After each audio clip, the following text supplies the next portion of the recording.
Hello everyone, I am Grant, and this is pigs. Thousands and thousands of pigs. And that's what I'm gonna be doing today. As usual. As this is like I don't even know, the third, fourth stream where I'm just herding pigs. Let me say some statistics and some facts, because I actually looked up how these relics work. Now here's the thing. First of all, if someone finds a relic, because that's what I'm farming here, by the way. If you're new here, like David Racer, welcome to the stream. If you're new here, I am farming pigs, shiny pigs, because I want the shiny relic. Now the way it works, again, it's a 1 in 20 million chance for them to drop. I'm at like, I lost count how many pigs I herded. I'm probably on 6,500 or something, but that's not a guarantee. If a relic drops for a person, they get an inventory item that they can keep, and 2 minutes after they found it, the server gets the message that XYZ found the relic, and then it appears on the shrine. Now these relic items are in fact tradable and auctionable, so unless there is a reason to use them up during this event, once all 7 are found, it would be possible for someone very rich to just buy all 7 after the event, if they can afford it and the current holders are willing to depart with it for the right amount of money. Now as for dates, this event, I plan to sell items, of course. I don't really have anything right now because I've been neglecting everything except the pigs. But after the event, sure, I'm going to be looking for stuff to sell. Okay. Now, as for the event, here is some information. The event began on April 19th. Exactly 20 days ago today. Now obviously I haven't been farming the event for 20 days because I haven't even been playing for 20 days. I didn't see the other one. That one's not mine. This is not mine. I see a lot of pigs like that, this is mine, where someone apparently clicked the orb and just didn't understand how it happened. Well, it kinda does, but a lot of people aren't very good at it. I'm pretty sure I'm the only one who's hardcore farming it, because people who I see, usually they are just farming the zombies. And if they are actually doing the pigs, then it's half of them used the orb on the pig and then lost interest for personal reasons, I don't know. And half of them are doing the pig, but they are herding it so slowly that they are nowhere near my efficiency level, essentially. Now, the Wikipedia also records exactly on what days the relics were found, and I didn't check exact times, but the thing is, the previous relic was found 5 days ago. I can't see a date right now because I'm in the game, but I remember it was found 5 days ago, and before this, the longest pause between finding 2 relics was between relic 5 and 6, coincidentally. It was 5 days. Now, based on how many days passed, yeah, 30th. Actually, not the 5 and 6, because 5 and 6 was just 1 day. I remember that. Because number 5 was found on the 29th, and the number 4 was found on the 24th, so that was 5 days before the next one. So, statistically speaking, today should be the day when it's found, but also gotta have to consider that the event has been going on for 20 days, which does mean the longer an event goes on, usually people start losing interest. Like when it starts, people actually do it, and then the longer it goes, the less people are actually still interested in doing it. So by now, probably a lot less people are actively farming it than back on the 24th, 29th.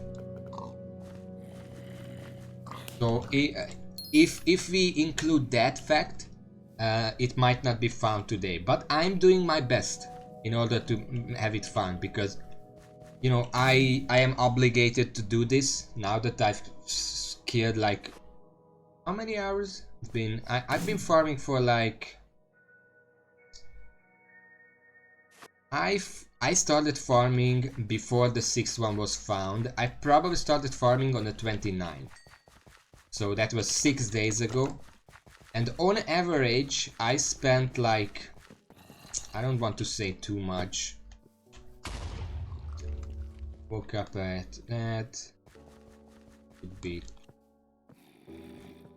let's say 14 hours a day, because it hasn't been consistent, but I've been doing pretty much all day for 6 days. 14 times 6. 4 times 6 is 24.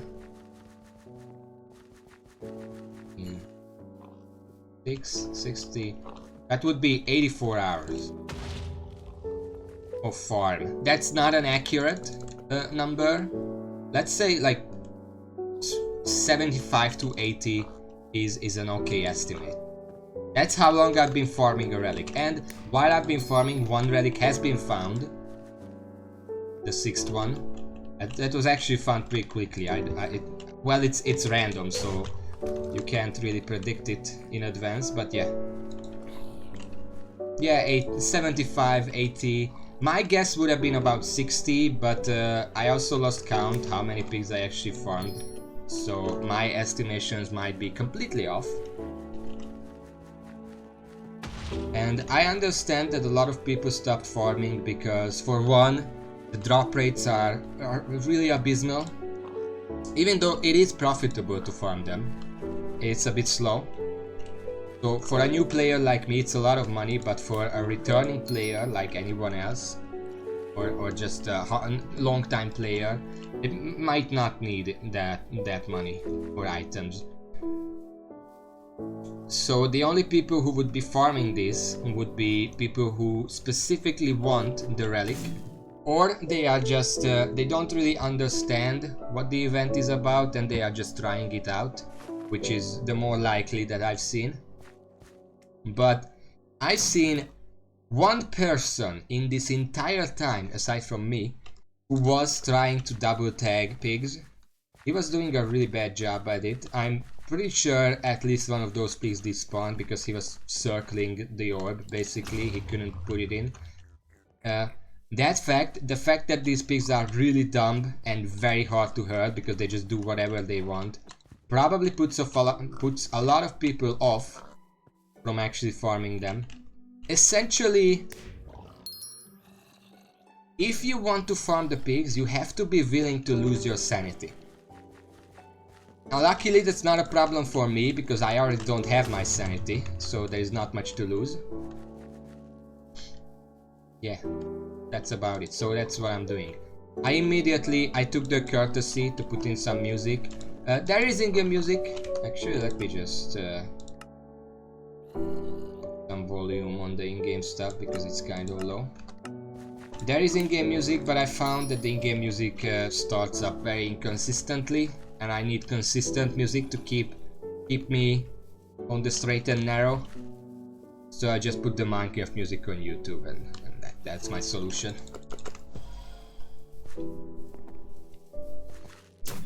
Also, I'm pretty sure okay, so the fact that I don't see any people like hardcore farming these does not mean that people are not doing that. They might be in other lobbies, or the paying customers, the paying players might just be doing this in private lobbies. That sounds like a good idea, but that if all of the hardcore grinders are doing it in private lobbies, that also means that I'm more or less the only one hardcore grinding it in the public lobbies.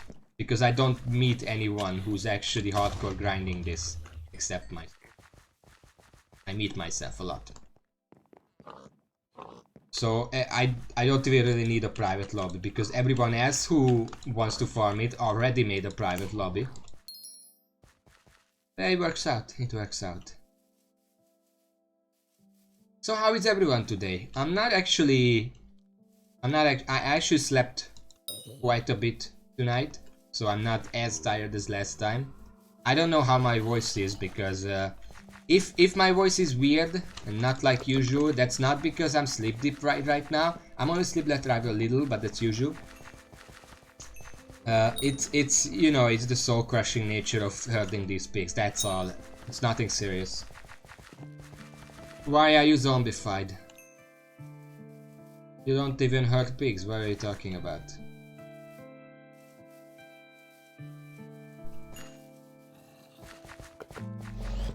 Well, I didn't say anything about the quality of the sleep. I just said quantity. I slept like 7 hours. 7.5 is usually what I'm trying to go for. That seems like a good number for me.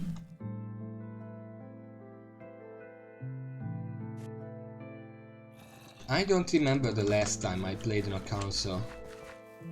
Like, I know what it was. It was either the 3DS or the Wii U, because those are the ones I have.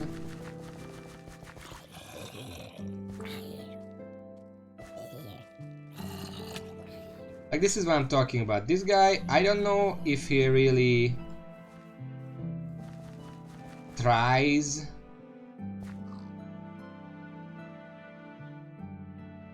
This is half of the people I see who actually use the orb. Like, I mean, good for me, because they have less of a chance to get the relic, which doesn't hurt my own chances. Oh, hello there.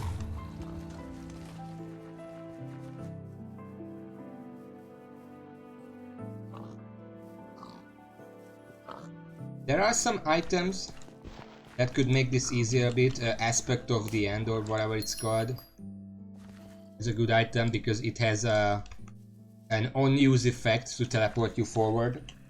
But probably pretty expensive, and I can't really make it myself yet. So I didn't really bother with it. Oh yeah, today, before I started farming this, I dealt with my minions a little bit. You know, because they keep getting full, considering that I only visit them twice a day lately, when I log on and when I log off. I realized that I had my super compactor in my Enderman farm. The super compactor essentially turns normal items into enchanted items. For example, if the minion farmed 2.5 stacks of pork, then it turns those into an enchanted pork. It saves space, it saves time, it's very useful. But I thought, hey, I should move that super compactor into my cobblestone minion, because if they start getting enchanted cobblestone immediately, first of all, they wouldn't fill out as fast because they fill up very fast, and I would speed up the process in which I can get a second one, and then I can put that in the other cobblestone minion, and then that speeds up the process even more until I can give a super compactor to all of my minions, and that's the end goal. So I took out the compactor from the Enderman farmer. I ran over to the cobblestone farmer, I opened the menu, and then I'm like, wait, where is my compactor? It wasn't in there, so I ran back to the Enderman farmer. It wasn't there either. I'm like, maybe this is like an inventory glitch. Sometimes it happens that you can't see the item is there, so I relogged, I logged in. It's still not there. It just disappeared. So that's a few days farm down the drain. But in the meantime, I do have some enchanted cobblestone already. I need like 2 more stacks. I can make a super compactor. So I'm not gonna be that mad, but I'm still a little mad. So after that, I just came out here to relax with my pigs a little bit. To just chill out with the pigs in the graveyard. I can't think of anything more relaxing than that.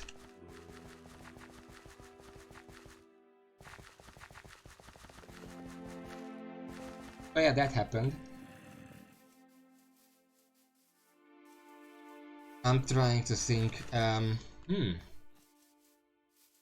Random topic of the day. Have you guys ever heard of a Flash game series called Arcane?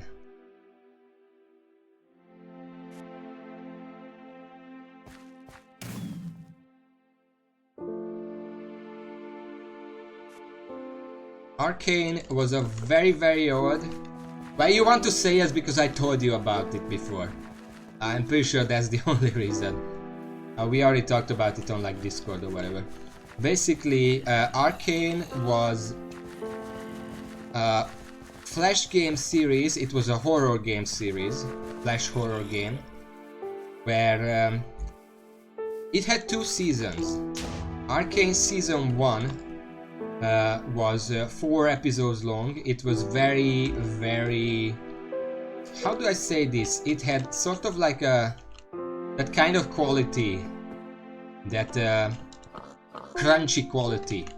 You know, the kind of crunchy Flash quality where the JPEGs are a bit off, and the voice acting is very echoey. It had voice acting, by the way. And it had 4 episodes basically. Oh, Jacob's contest is on. Nice. It was crunchy. I like to say that because when you play it, it does feel very crunchy. Like it had a bass to it. Even the graphics had a bass to it. But anyway, season 2 was, I want to say, 8 episodes long. It was much more refined, much more quality. It still wasn't the best quality, but I'm pretty sure like 1 or 2 people made it, and they were pretty elaborate. They were like horror puzzle games with a Cthulhu theme. Basically, what the game was about is you have these 3 guys. I'm trying to remember what their names were. There were like the old man. I think his name was Gregory. There was his daughter, who was Emily, maybe. And then there was a guy who was the boyfriend or husband or groom of the girl, I think. And I have no idea what his name was. And the 3 of them, well,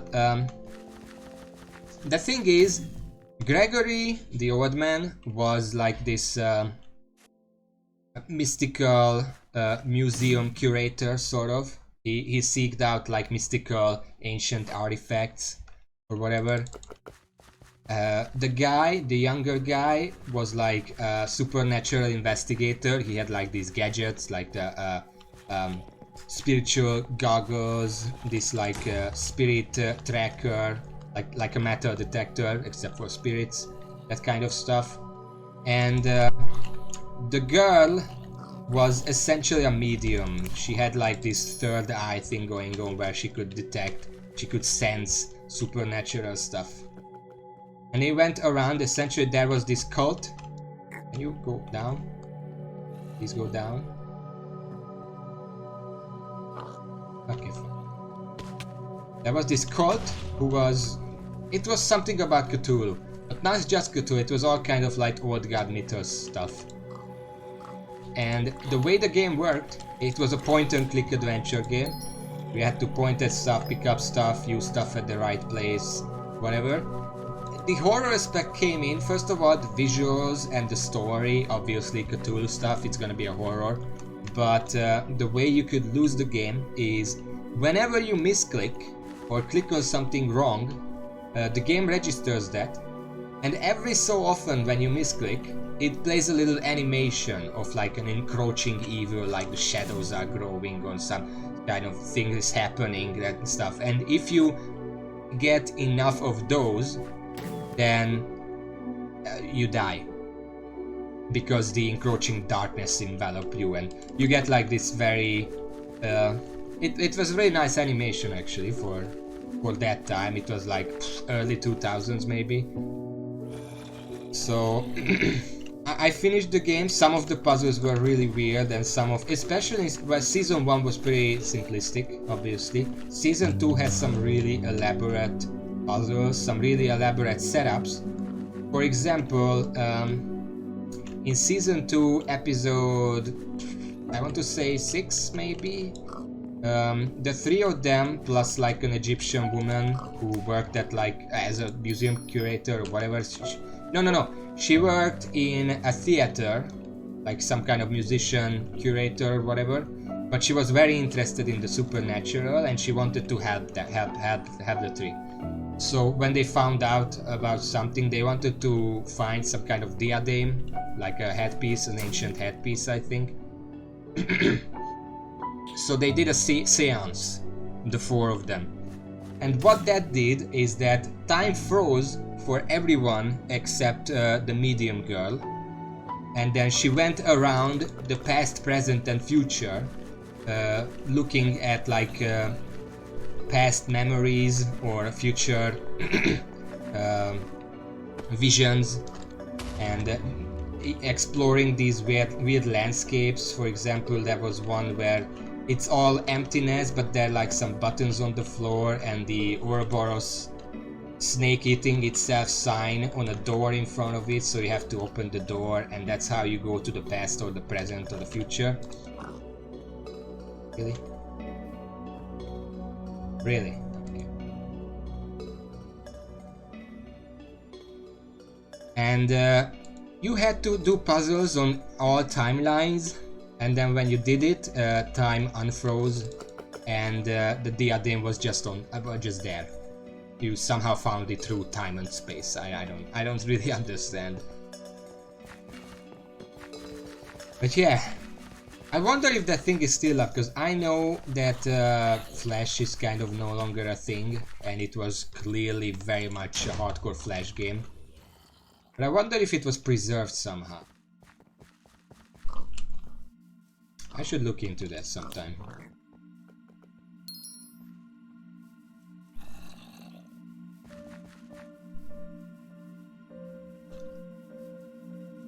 Yeah, it would be nice, because it was a very interesting, like it was back when Flash, even Flash was still pretty new.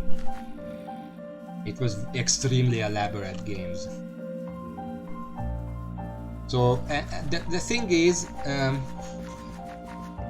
the second season, the last episode ended with a cliffhanger. I'm not gonna go into it in case you guys want to play it. But it ended with a cliffhanger, and then another episode was never made. I'm pretty sure the guy who made it just gave up on it and moved on to other projects. I don't know.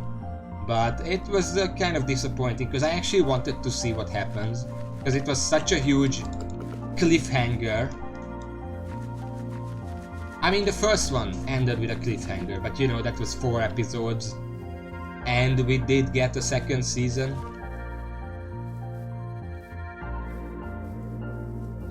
But yeah, it's I actually went back and played it several times when I was a kid. It was horrifying when I was a kid. Nowadays it probably wouldn't be very much. It is kind of a crunchy Flash game. But yeah, if you guys want a really old, kind of outdated horror Flash game, play Arcane. And yeah, whatever you do, don't read the second page of the book. That's all I'm gonna say. Do not read the second page.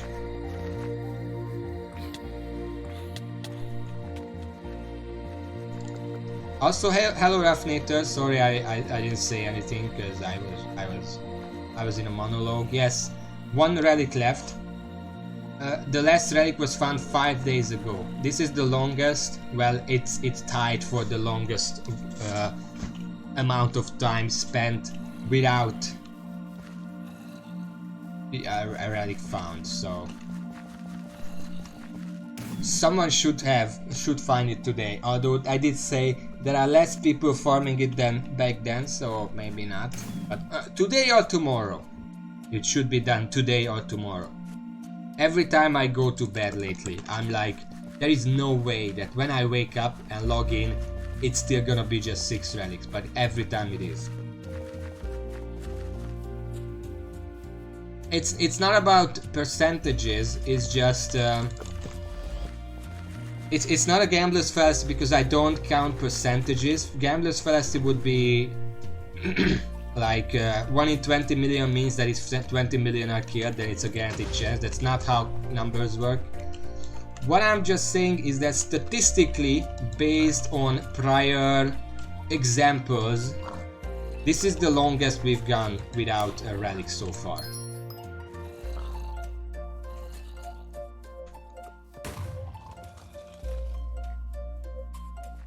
The shortest we've gone was 1 day, and I've already been farming when that happened.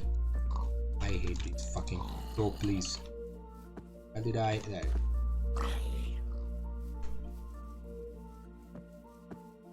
But the chance is the same for individual pigs, yes, but collectively, it's not actually the same because you know when you add up to percentages, it does produce a bigger percentage. Not a direct addition, but yeah, you know how we said that if we as a community we herded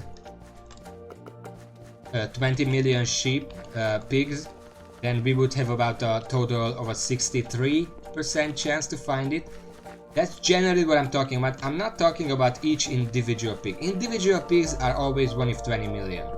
But the collective chance increases with each pig herded. I have no idea how many I herded, by the way.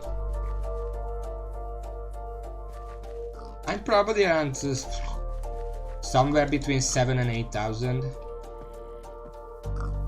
So I barely made a dent, but I'm pretty sure I'm one of the people who farmed more.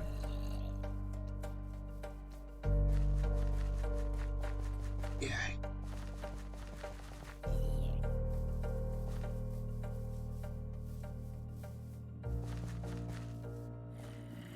And as far as I know, the gambler's fallacy is about if you kill as more, if you hurt pigs.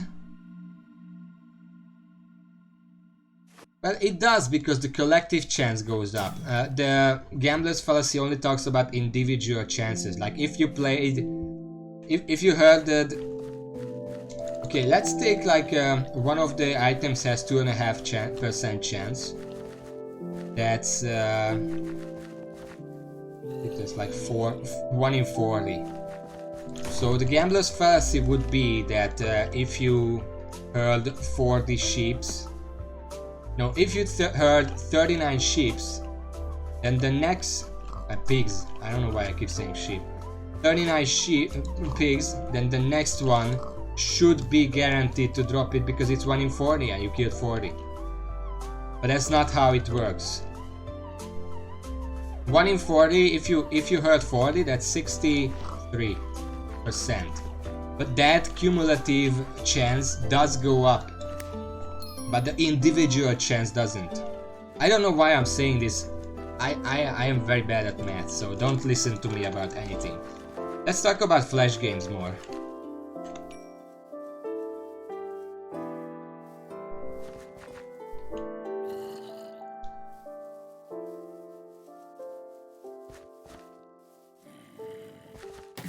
I'm trying to think what large-scale flash games I've played in the past.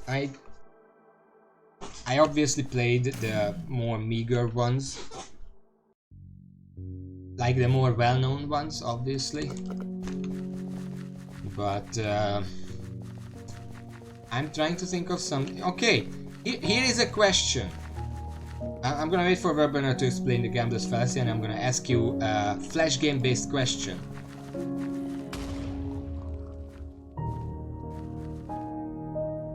And these bushes.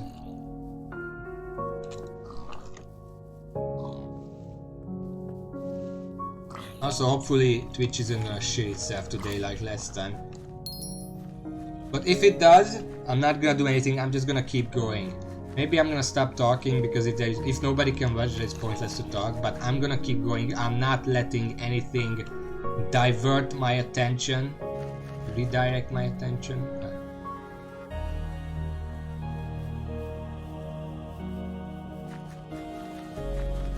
Yes, that's the thing. That's what I'm talking about. Like, if you already lost 5 times, the 6th time has the exact same chance of winning as all the previous ones. But before you do that, if you just consider, if I play 6 times, how many percent chance I have? Because if you, like, 1 in 6, well, 6 is, let's say 5. If I play 5 times and I should be winning every 1 in 5 games, then it's essentially a 20% chance every single time. But if you already played 4 and you play a 5th, the 5th is also gonna be a 20% chance. However, before you play all those games, 1 in 5th, if you play 5, you have a 63% chance, not a 20% chance. I think that's how it works. Yes. But this is the present, and I'm still killing pigs.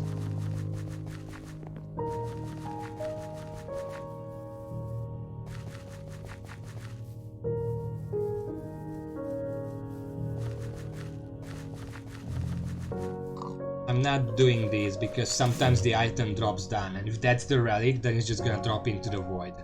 I want to avoid that, obviously.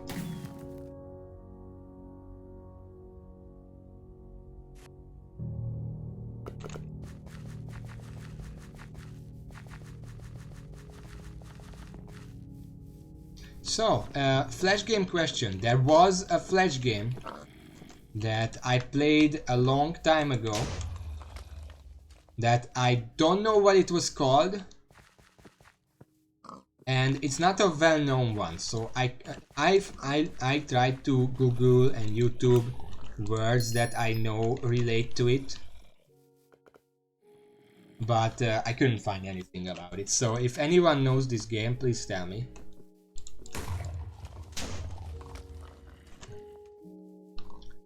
The game was like, it was sci-fi. I don't know what the end goal was, but you were playing a guy named Larry who got a spaceship and he had to go around save the universe from whatever. Like, there were different planets, you had to go to the planets and there were like puzzles. It was a 2D game. And I remember one scene, I think it was at the start, where Larry meets his future like grandson, and it's like there is a joke about wait, where am I going? Joke about it where Larry meets the grandson. What the fuck?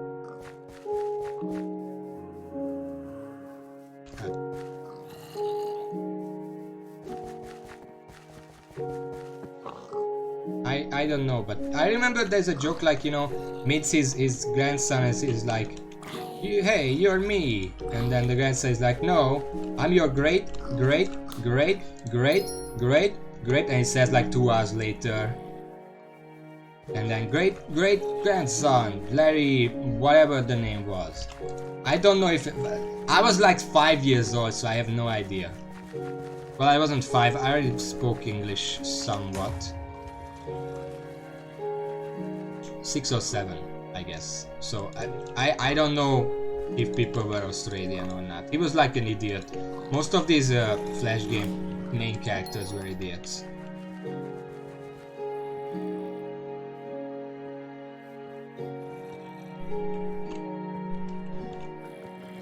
Well, write that name to me on Discord, then I'm gonna look it up. I remember Larry, but maybe it was Lenny. I have no idea.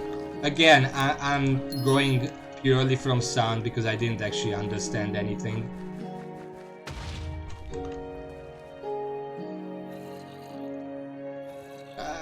No, it was only one main character. And I think he had a dog. Where the fuck did it fly? Okay, let me...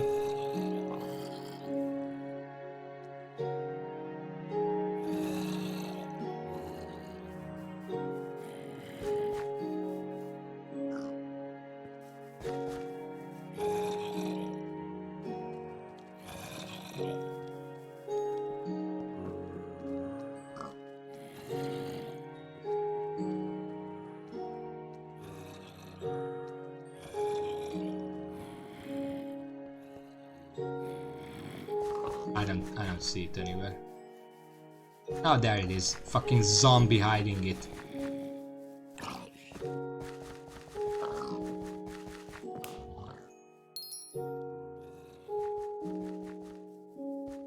I don't remember what he looked like. He had like that weird hair, maybe. Similar to like Rayman, but otherwise I don't remember. That gag is pretty much the only thing I remember.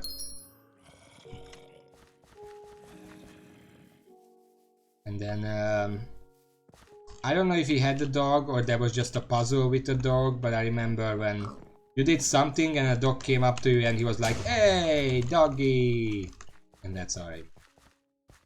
But I'm gonna look that name up later. I can't right now because well, obviously I have to hurt pigs.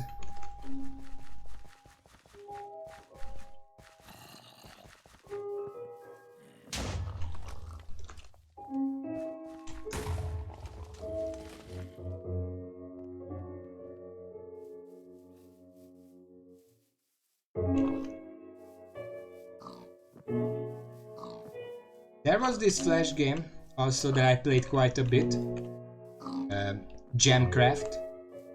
It was like a tower defense game with gems. It had some unique mechanics. Actually, nowadays that series is actually on Steam. Turns out it was made by a Hungarian developer, which I did not know back then. It's pretty cool. Actually, now that I think about it, let me just say this. There are quite a few games I didn't know were made by Hungarian developers. That, I mean, I didn't really... How do I say? I didn't play most of those games. Gemcraft was like, I liked that old game. I already played it recently, because nostalgia. But... it's also on Steam and I was like, okay, let me see what else these guys made. And then it turns out that the developers are, it's a Hungarian developer.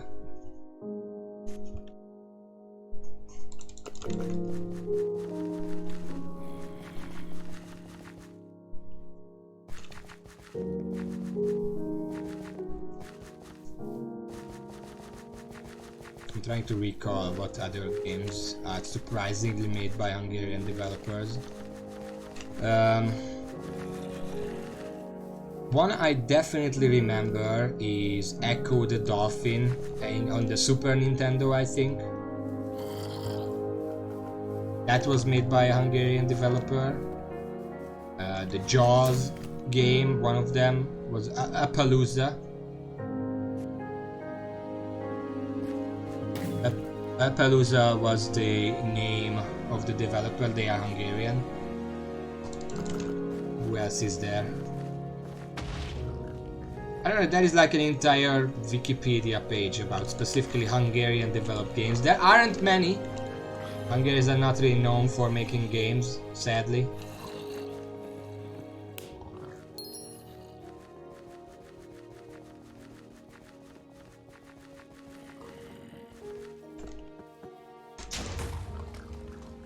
Alright, this is what I like, when they roughly fly in the same direction so I can hurl them up at the same time.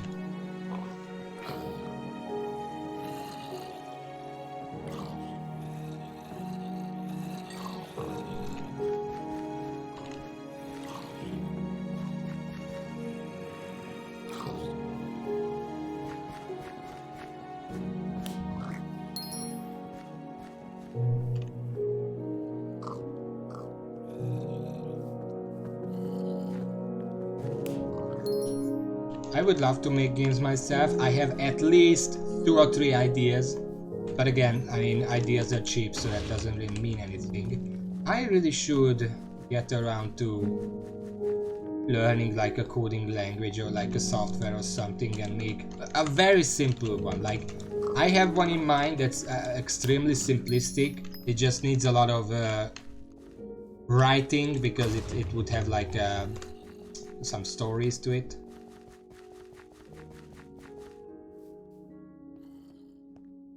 hate when they come here. This garden is the absolute worst place a pig can fly to. It's very hard to get them out of here because the flowers block my attacks, and then I have to put them all around here. I could drive the pig through the house and not through this garden specifically, but getting the pig into that door when there is just a perfectly fine wall it can walk along, very hard. Like even here, can you fucking go up there? Just goes into the house.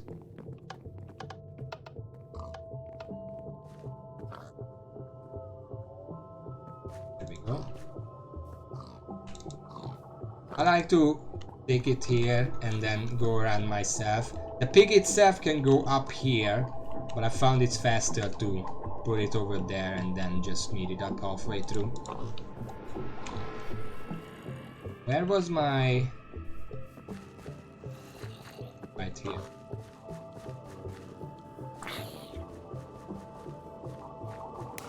There we go. Hello, Lord Penguin. Welcome to the stream. Enjoy the chill vibes and the snorting of pigs. That's all we're gonna have today.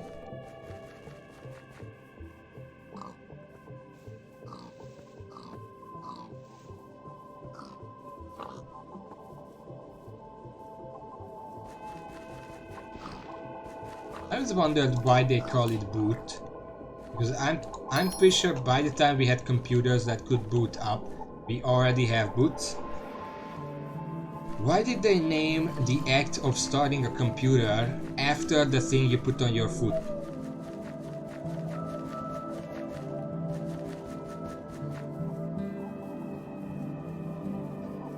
Maybe it's because the old computers, you know, you press the button, it's supposed to start up, but it doesn't, so you kick it and then it starts up. Maybe that's why it's called booting.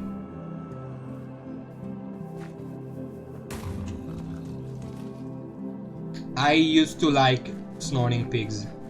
Yeah, I used to like pigs in general. Pigs are very smart animals and they can be cute too. I no longer like pigs.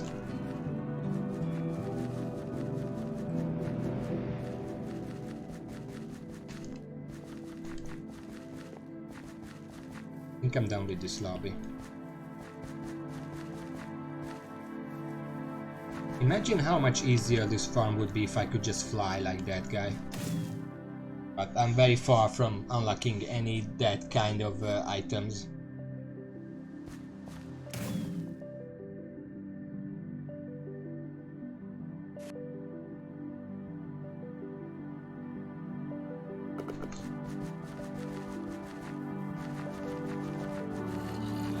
Thank you for the follow, Lord Penguin. I literally cannot hear the alert sound. Alright, have fun on the lecture.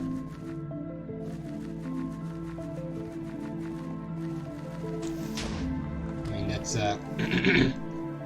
probably not possible, but still.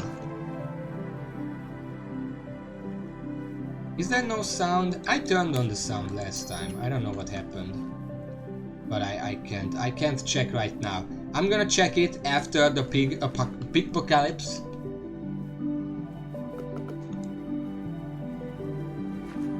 Once that's over. This one I put sound over because there was a time when there was no sound and I specifically. Well, there is no sound for it for me. I cannot hear it. Maybe it's an OBS thing. I don't know. Maybe it's very silent again. Gets drowned out by all the other stuff. The game, music, me.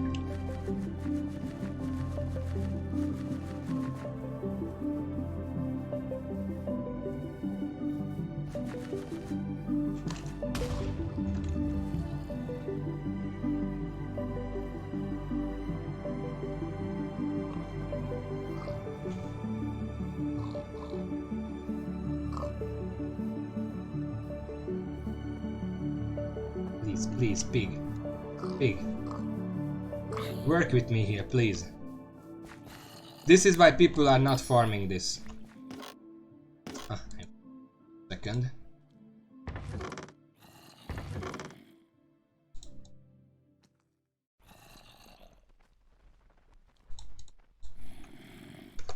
There we go. This is why people are not farming the pigs anymore, because they are extremely annoying to herd. They are just the dumbest. I mean, I think the biggest problem is that they have this AI to run away from you. But I don't think they removed the general pig AI that likes to wander around, jump on ledges and stuff. So yeah, those two AI setups are kind of conflicting and makes them somewhat unpredictable. Like if you just go near them, what they should be doing is walk away from you. And sometimes they do that, sometimes they start walking in a random direction, sometimes they try to walk through you just to jump on a ledge, because they love ledges, like they just fucking love ledges.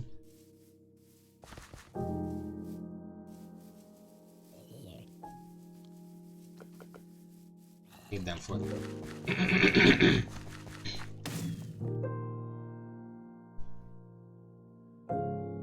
I also kind of hate them for making me farm for... Well, this is the 5th day. Once I'm done with today's farm, it should be about 80 hours of farm for a single relic.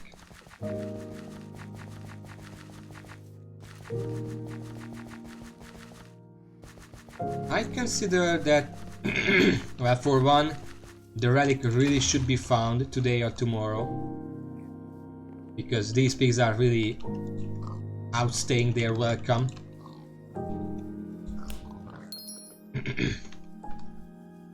But I would expect myself to find one relic in at most 100 hours of farm. Like that's a respectable amount of farm, especially for something that's essentially useless as far as we know right now.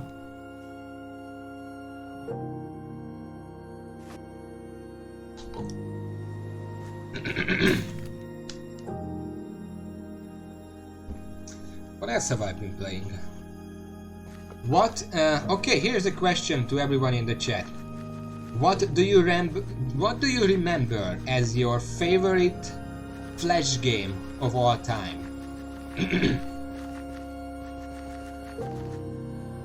Mine, if I have to include everything, like storytelling, gameplay, interesting stuff, it would be Arcane. But if we're talking purely gameplay, Gemcraft is also pretty good. I never really got to the end because it's actually pretty tough, very long, but it was fun. And I don't remember other games. If you say a few games, maybe I'll remember them and they're like, oh yeah, that's my favorite. I completely forgot about that because it's been like 20 years since I last played Flash games like that.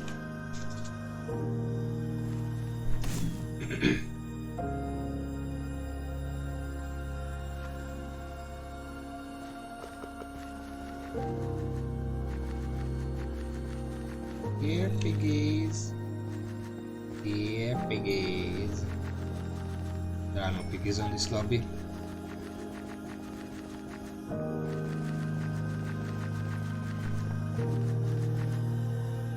Well, Raven, what Flash games do you fondly remember? And then you can pick your favorite. I'm mostly asking so I also remember the Flash games, because I can't remember them right now. Oh shit. No.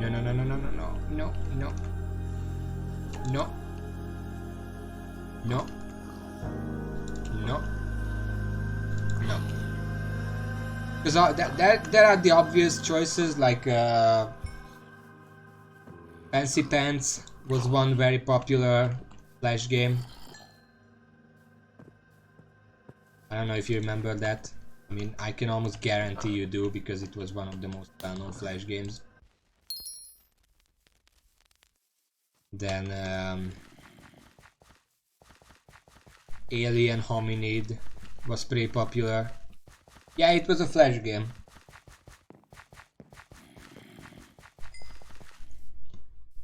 it was always a Flash game, I'm pretty sure. There are some Flash games that were remade into proper games. Like, I know for a fact that Alien Hominid is gonna have a proper release on some console. I don't remember. Yeah, PS2. But even I think it's gonna have a modern upgrade. Also, I think my music ran out. 1 second.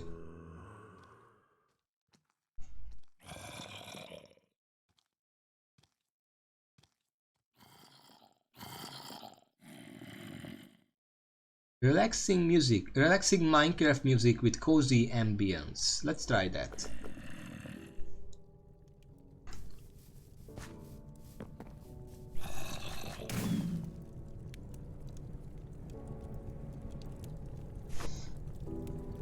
There were some really weird Flash games, like, do you I don't remember the title of it, but it was like you were playing some kind of platypus looking person, and the dam was breaking, so you had to go up and fix the dam, going through like pipes and stuff, going around ledges like a canyon. That was a bit weird, but interesting. I played that one the same time I played that Lenny or Larry or whatever game. You know what? I want the music stuff that doesn't have the extra stuff. Chill Minecraft music.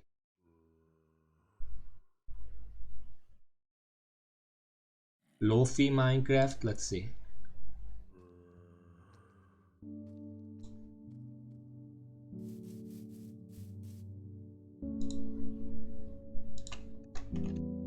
Then there was oh yeah, there was, I don't remember what exactly they were called. I think they were called the Grow series, where you got like a planet or a plane or whatever, and like 10 items, and you could click on the items to put them on the plane, and you had to put them on the plane on the exact right order to be able to maximize each and every one of them, because after you place an item, previous items level up.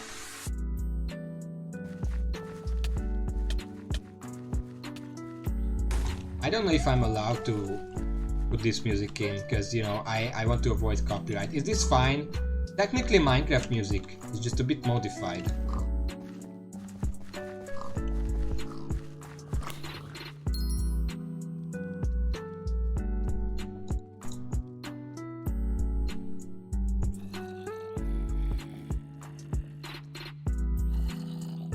Okay, it's a new album and some other platform. This guy now is yeah, I'm not allowed to use this, it's in the description. Okay, relaxing Minecraft music extended mix.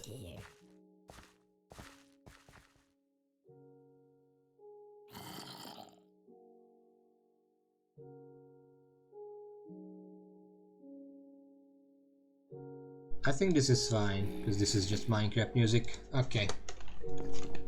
I mean, if I'm playing Minecraft, the music would be playing in-game anyway. I feel like that's fine to have it in.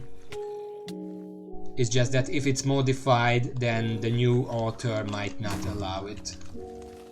Which was the case with that particular one.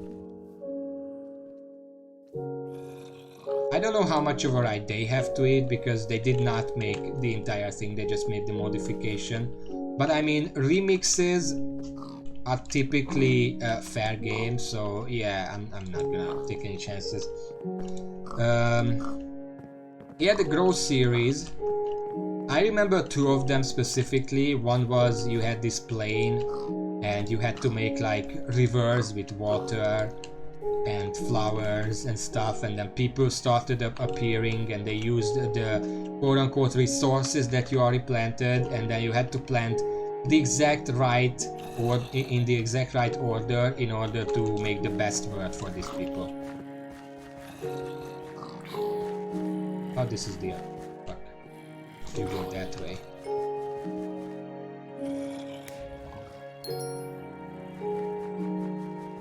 And And the other one was Grow RPG, which had a similar concept, except a dragon. You were on an actual planet, like a round planet. A dragon was destroying stuff or whatever. The dragon started on the top of the planet and you started on the bottom. And before you go to the dragon, you went to like the castle and then you go to the dungeon and stuff. And you had to put down stuff in the exact order, so your little guy would be the most powerful by the time he gets to the dragon. Oh wait, I ran out of water.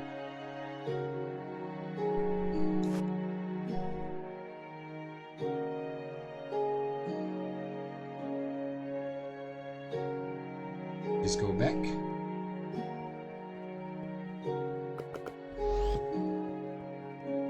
Now let's check auction prices, and before I do that, let me just check quickly. Yeah, nobody's selling it. It's possible to sell them, but right now I can guarantee whoever got it is gonna want to keep it. Okay, the cheapest is 130. That's more expensive than from the vendor, so I'm just gonna buy it from the vendor. There we go.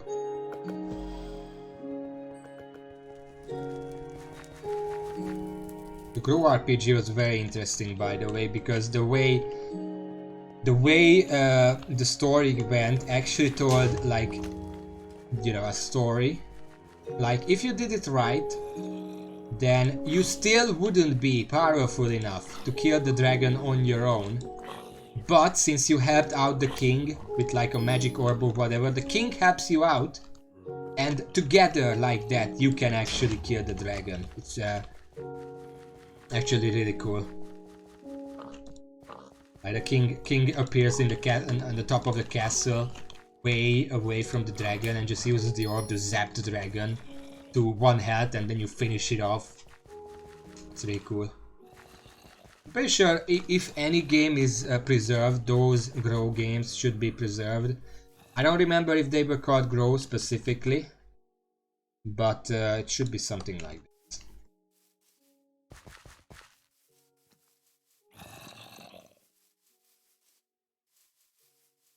I think the website where I played most of these games was Armor Games. You know, one of the most well-known Flash game websites.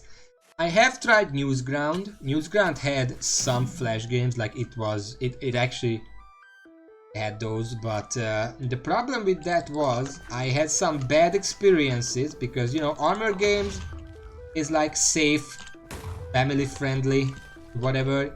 Newsground or Newgrounds, I never know which way it is, didn't have quite as much of a censorship. It is not.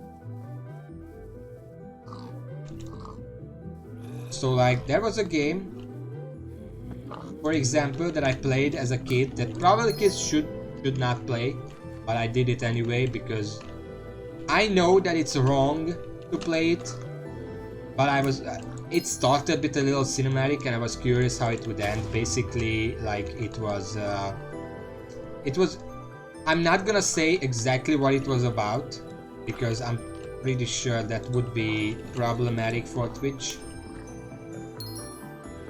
but it was very bloody and violent, and it included a school.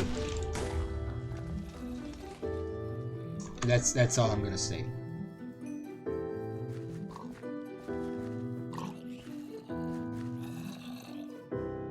I did finish it though, but it how to say, it left an impact. Not a big one, but an impact nevertheless. So I didn't replay on Newsground. Oh yeah, there was this one website way back when called rpg.hu. Who as in Hungary, it was a Hungarian website, and it had some, you know, it had some comics, it had some news on RPG stuff, but what it had also was Flash games, and some of those Flash games were Well, some of them were pretty innocent RPG stuff. Some of them were a lot creepier. Like, I don't know if this is what it was called, but there were a lot of escape room style flash games. Like those, that was a flash game genre, escape the room. And there was a series of escape the room games there, based on different colors, like the red room escape, red room, the blue room. Those are the only two I remember. I don't know if I played. I think there were more, but I didn't play those. I think it was the blue room one where what you had to do, you were trapped in a blue room with a ghost. You could not see the ghost, but it could influence the environment at certain times. And what you had to do is appease the ghost, and then they're gonna unlock the door for you or give you the key or whatever they did. I don't remember it exactly. Where is my pig? There are a lot of fucking pigs here. Look at that. That is my pig.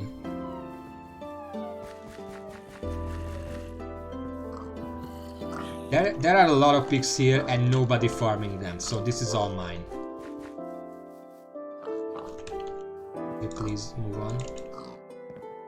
I don't remember the exact steps to appeasing the ghost, but I know that it included getting a beer from somewhere and cooling it down in the refrigerator. And then putting it on an altar alongside some other stuff, and then the ghost goes through that other stuff, drinks the beer, you know, whatever, and then when it's appeased, it lets you out. And it was really creepy. Look at these fucking pigs!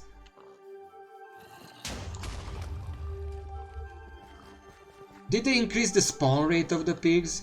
Did they realize this is dumb? The spawn rate doesn't really help because I still can only hurt so many per minute. 2 per minute.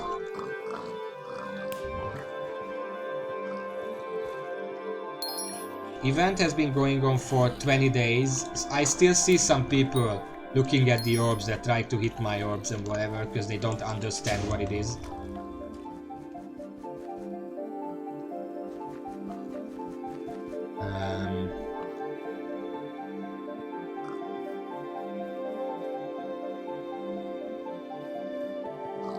That's mine. Yeah, it was in a block, so it was like had its name worsened.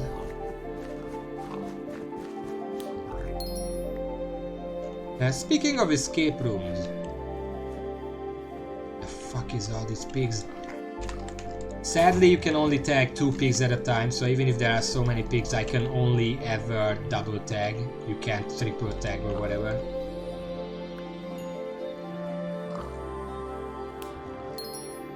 Who remembers a very old point-and-click adventure flash game called...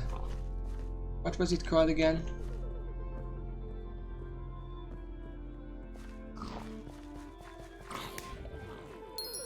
Mystery Through Time and Space. Something like that.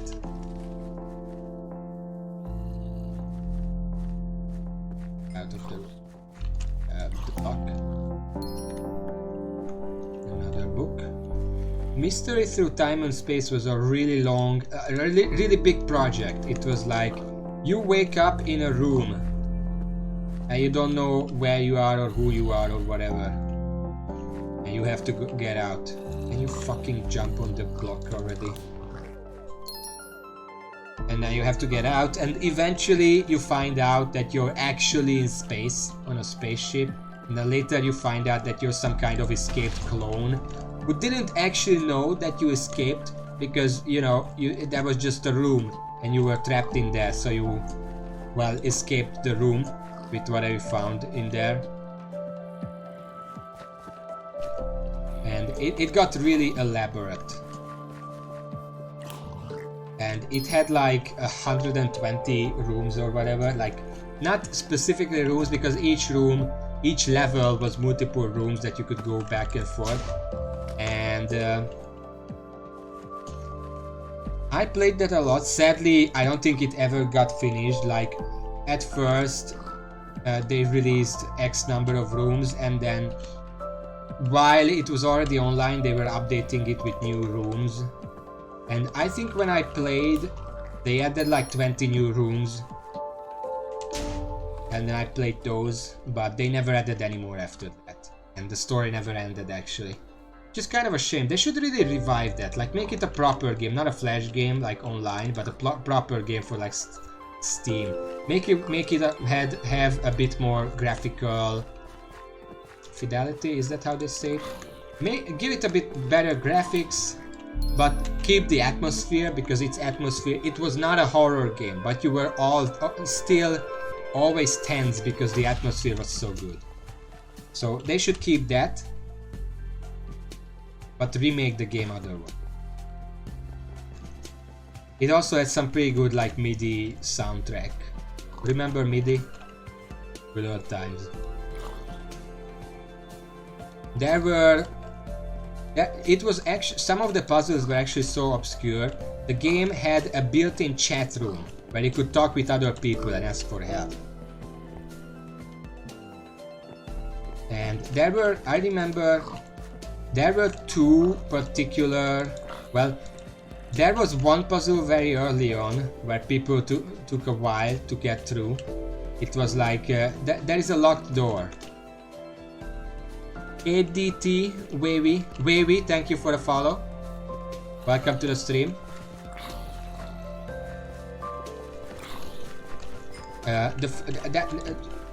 What was that?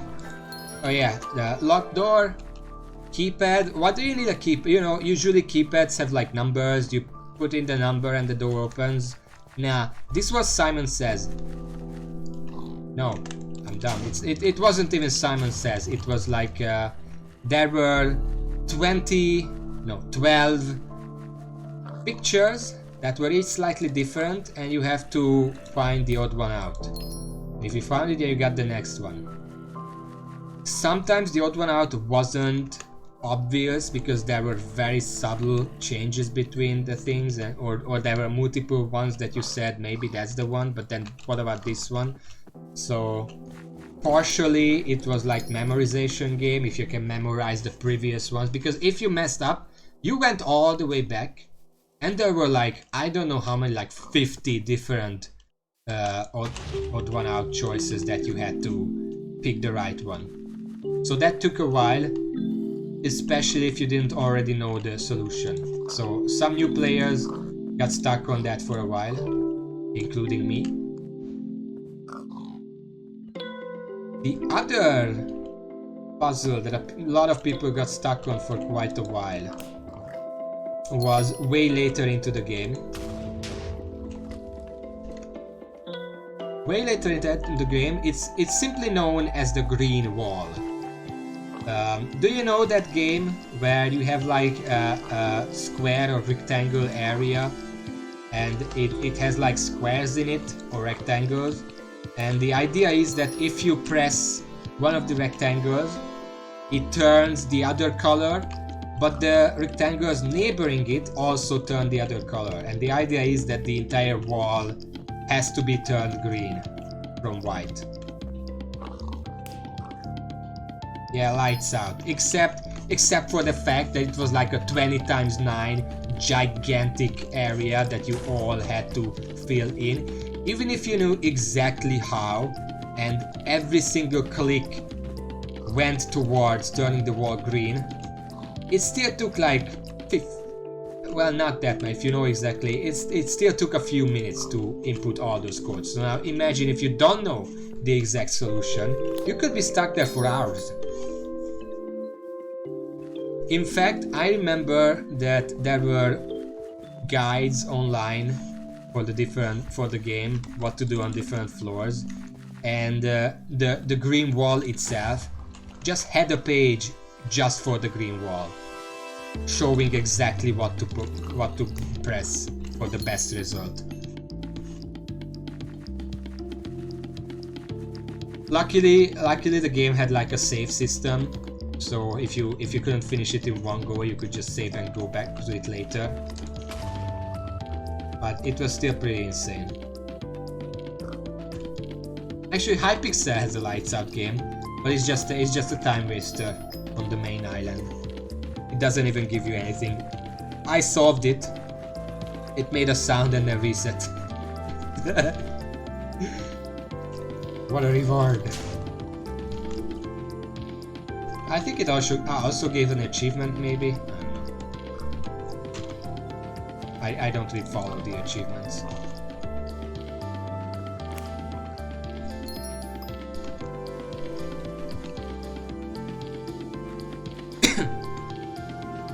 Hello, Master Chief. Actually, the potato talisman is the rarest item you can get from the pigs. It's about a 0.001% chance. And the most money you can get is 1 million. You can get 2 million, but maybe you mean you got 1 million twice. That one is a 0.1% chance, which is funny because I got 1 million gold coins yesterday. Well, obviously, I mean aside from the relic, yes. But I got the 1 million coins a single time yesterday, whereas I got the talisman twice already. So I don't know if those percentages. I'm pretty lucky probably. The funny thing is that the talisman 0.001% chance means that you generally on average should get it once every 100,000 pigs. And I got 2 of them. I am maybe at 7,000 or something pigs. In fact, let me just show you. These 2. I got 2 potato talismans. So that's a really lucky thing. And I only got 1 million coins once, which is in theory 100 times more likely to happen than the talisman.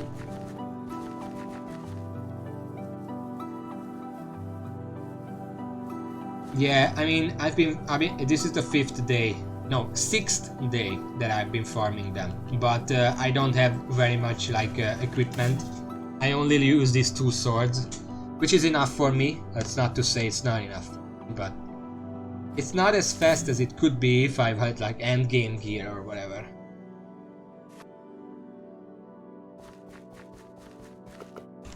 I could probably check how much I spent on the shiny orbs because the auction house keeps track of it.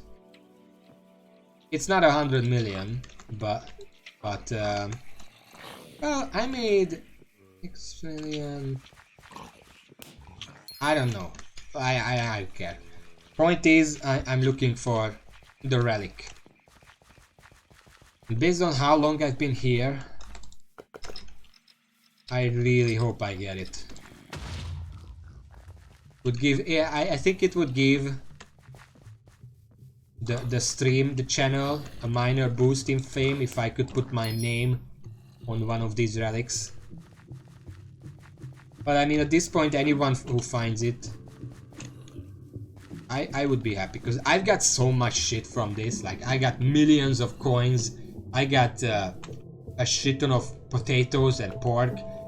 I might get enough pork, I didn't count, and I'm not gonna reach as much pork to make like a pigman sword, but I'm gonna be pretty close to the point where I can probably just buy the rest and just make a pigman sword, which would be like a huge power boost for me considering how much of a beginner I am right now in terms of my stuff. Also, last time I talked about the pigman sword, I said that it's a good sword and it has a special ability that deals like 3000 damage. I misspoke, because I didn't actually check the wiki before I said that. No, it doesn't do 3500 damage with the right click ability. It does 35,000 over 5 seconds. So that's a bit, I was a little bit off on that one. 35,000 would be enough for me to just go to the end, press right click and every Enderman nearby just dies.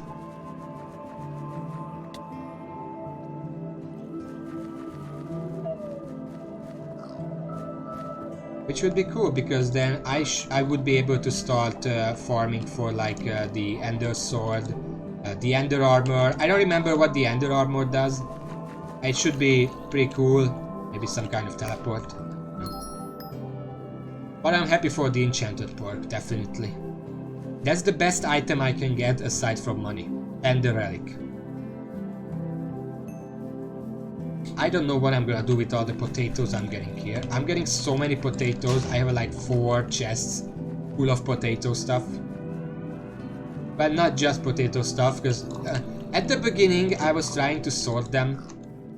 And then after the second day I was like, fuck it, and just threw everything in there. I mean, I'm just wasting time. When the event ends, then I can sort them.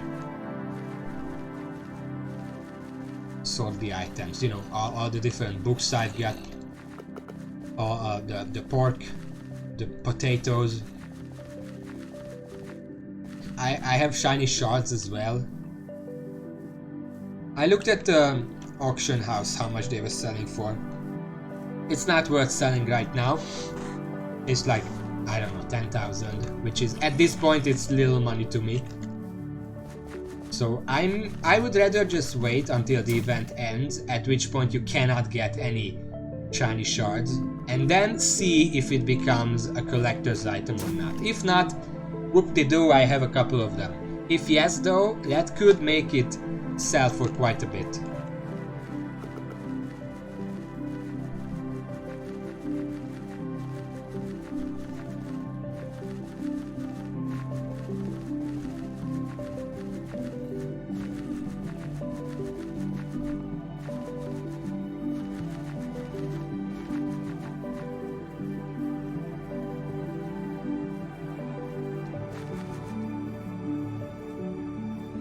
What has to say? There's nothing to say.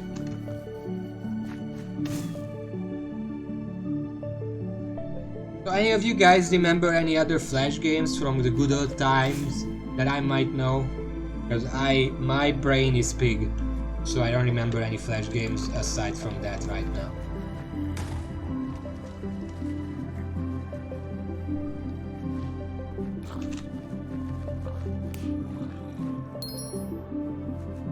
I kind of underestimated the XP you get from orbs. You know, XP is the worst thing you can get, but still. I considered, like, I took the XP at face value and I was like, 1000 XP is nothing. But then I remembered, while you're herding these pigs, you're not actually getting any XP for anything. So the XP was added as a little, you know, a little extra. So since you're not spending that time doing useful stuff, this is to make up for that. And I mean, 1000 foraging XP is like cutting down a few hundred logs. So it's not that bad.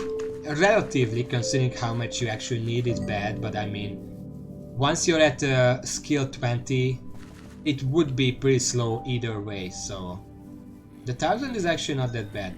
It's bad.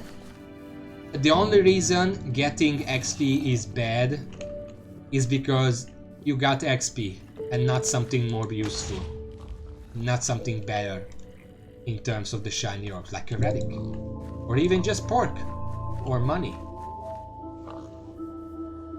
Hayden Salt, hello. It's going. It's going. This is the 6th day of my farm. About 14 hours average each day. This time though I did sleep properly, like 7 hours before I went back to it.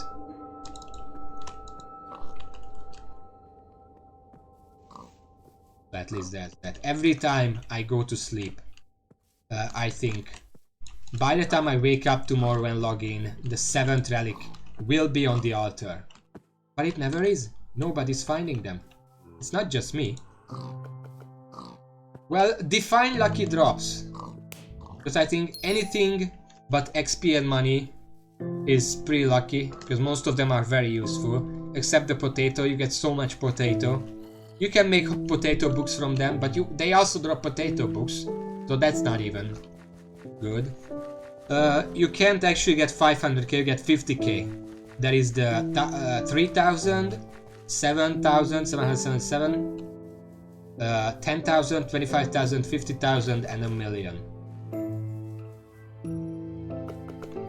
You also can't get grilled pork. I know from heart what you can exactly get, and even most of the chances. Like, okay, you can get those coin values. You can also get XP for a random skill. Yeah, you can get 8 enchanted pork. You can get 32 enchanted potato. You can get hot potato book. You can get harvesting 6 enchantment book. You can get farming for dummies book. You can get these grand experience bottles. You can get shiny shards, which you can make a shiny rod out of. I did, but I don't actually use it because it's not as good as this sword. You can get... am I forgetting something? You can get the potato talisman. And of course you can get the relic. Now the relic is special because that's the event item. If 7 relics are found, then the ancient pig is summoned. What's the ancient pig? Nobody knows because we haven't summoned it yet. But we already found 6 relics. We only need the 7th and last one now. Now the thing is, the way the relic works is that when you find a relic, a copy of it goes into the inventory, and 2 minutes later it also goes to the shrine, and like there is a server-wide announcement about who found it. And there are only 7 of them in the entire server, so if you get one and it's in the inventory, and if you don't need to use it for the event itself, I don't know if it's gonna have a use or not, but it's one of the rarest items. Even if it has no purpose, it's still gonna be the rarest items in the entire game. The funny thing about that, they are in fact tradable and auctionable. So they are going to be a huge collector's item, and it's entirely possible for someone to seek out the relic holders and buy all 7 and just own all 7. If the relic holders are willing to sell them, that is. It is kind of a prestige item. And also, whoever finds the relics gets their name on the Wikipedia. So that's a thing, that's a minor fame that I'm going for, because I'm a tiny streamer. I need every tiny piece of fame that I can get. And that's my main motivation. It's promotion. Yes, you get it as an item, so you have to make sure you have space for it. And you have to make sure that the pig doesn't fall, the item doesn't fall off the edge, because then you don't. Obviously.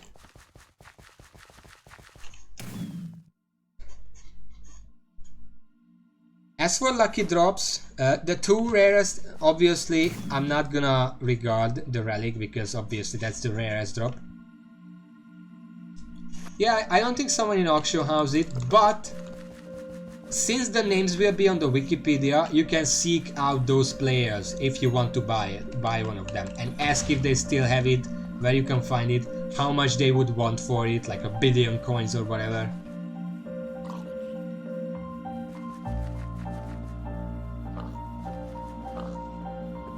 What was I talking about? Oh yeah, I just want it for the promotion. I've been farming it for like 80 hours at this point.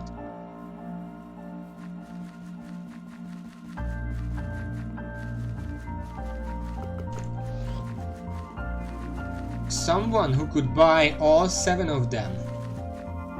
But first of all, they could showcase them on their island and be like, I have all 7 shiny relics, I am the best.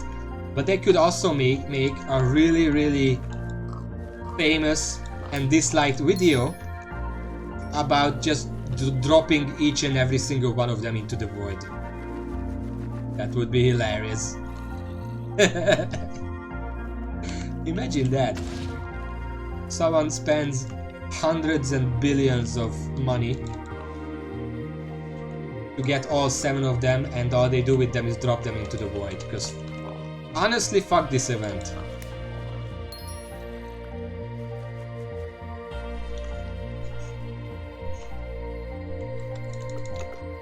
But also, if I could find it,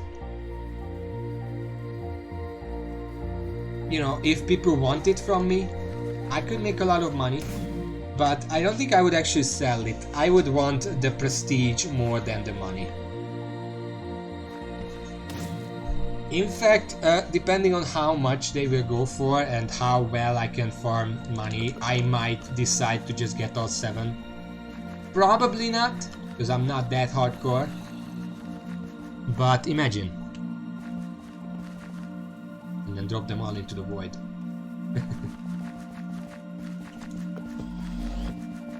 Don't see any pigs around here now.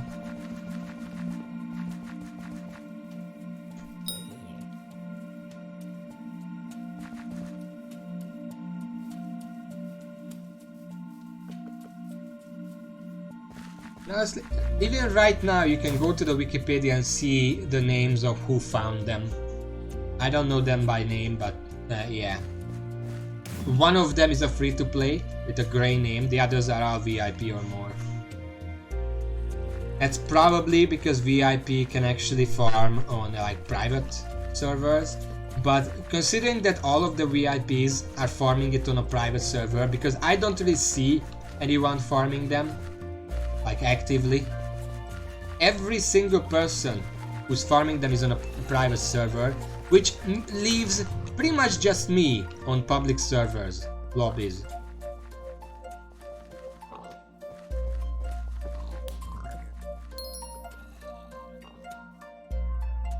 Well, it's not like that, because YouTubers don't have an advantage over anyone else.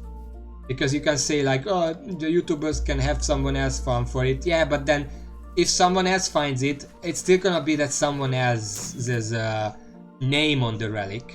It's not gonna be the YouTuber's name on the relic. It's gonna be whoever found it first. They can then give it to the YouTuber, but at that point, what is it even worth? That's not the point. The point is to find it and have your name on it. So in that sense, YouTubers don't have any more of a chance of finding it. Yeah, then they can try buying it from me, but it's not gonna have their name on it. And that's I mean, if the YouTubers has it, but everyone knows that someone else just found it and gave it to them, and it's pointless. They don't get any fame for that. They're just like, oh, they are YouTubers, so they have one. That's nothing. Nobody's gonna think that's cool. It's cool if you find it yourself, with your own tools. Which is what I'm doing.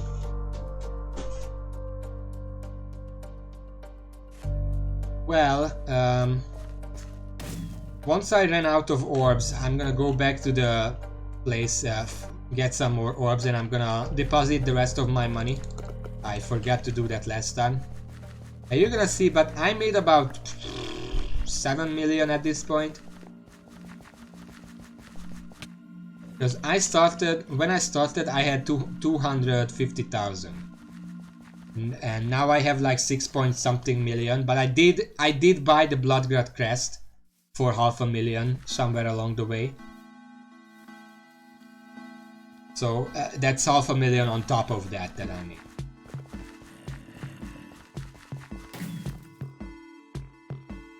I guess 250,000, and then I don't have to remove the thing. Yeah, well, here's the thing, okay?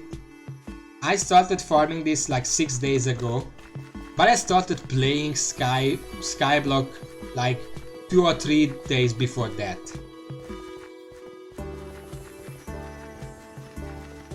So I only have very basic resources to spend on this.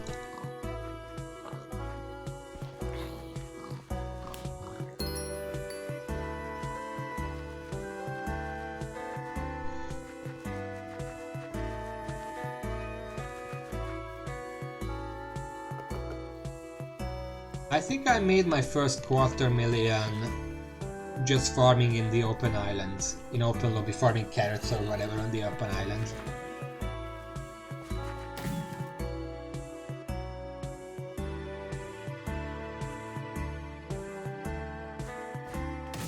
It's honestly not that hard to earn some money in this game, depending on how much time you're willing to sink into it.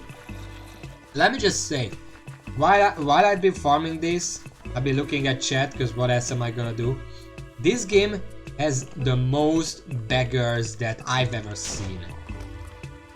And the most scammers as well. And the majority of those people, those scammers, typically use the same exact pitch, so to say. Hello Fortnite Pocket, welcome to the stream. I am still with pigs.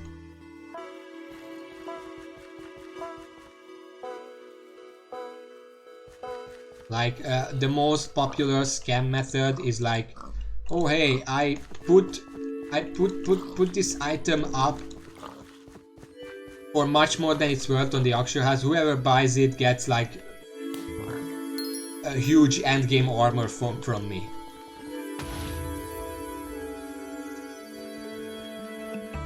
And I'm like, that's not how it works. Another one is, you know, whenever I look at chat, someone does that like a scam.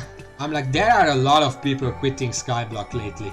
Like every day I see like 10 people saying, hey, I'm quitting Skyblock, I put up a random item on the auction house, whoever bids the most gets all my stuff. Yeah, why do you need money if you're quitting Skyblock? Just give it away. Don't try to scam people.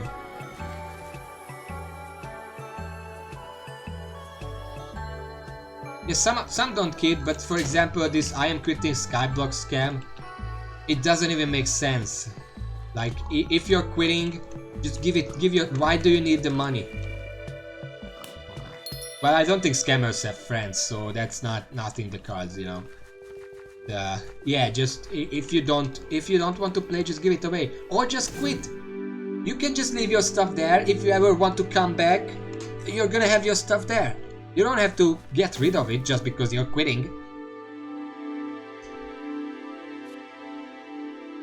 My minions must be very lonely nowadays. I only visit them twice a day, when I wake up and when I go to bed.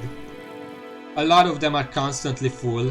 I lost a super compactor today to a glitch, it just disappeared. So that's fun. I want to make another one because I want to put them in the cobblestone generate minions. So I can make more super compactors and make eventually one for each minion. Because storage space is starting to become a problem. Especially for the cobblestone minions themselves, which is a problem because if they fill up in 2 hours, you know, I need to constantly supervise them so I can make more super compactors. And I can't do that, especially when an event like this is on. I don't think they should ever make an event like this again. Earning stuff, even if it's luck based, should reflect a level of skill. Like for example, a good example, the harvest, whatever it's called, spooky moon festival thing, where you, okay, so every spooky enemy starts dropping candies. You find the candies, you get the stuff for the candies, and it's all fun and games. But farming the candies is luck based because it doesn't drop every single time, but it's a good enough chance that if your perseverance, if you're dedicated, you're gonna find a candy. Because it's not a huge chance, but it's not that bad either. Where do you find rats? It's not that bad either, so if you just keep at it, you're gonna be able to win. Whereas this, 1 in 20 million chance, it's pure luck. I could kill 100,000 pigs and I would barely have any more chance of finding a relic than someone who just killed a single one.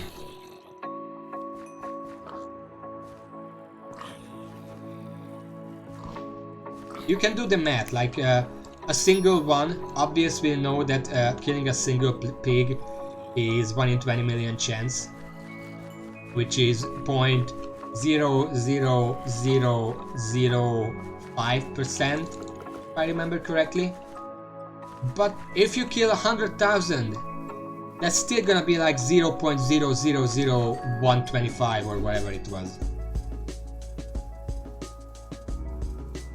Is this Minecraft music? What is this?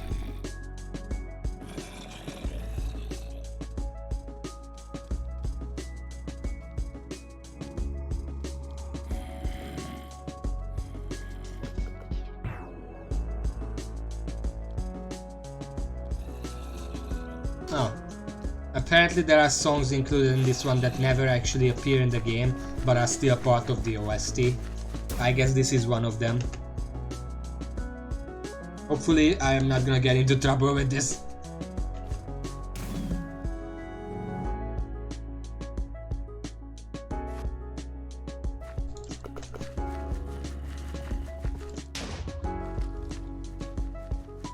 What are you playing, Graven?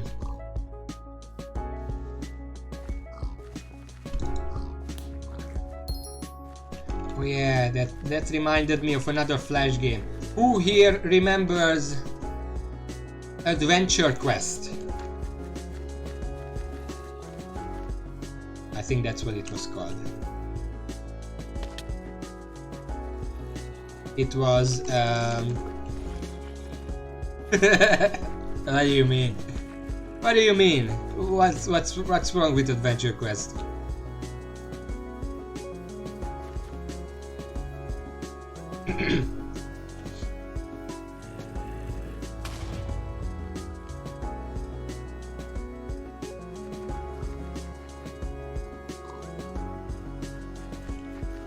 Piggy?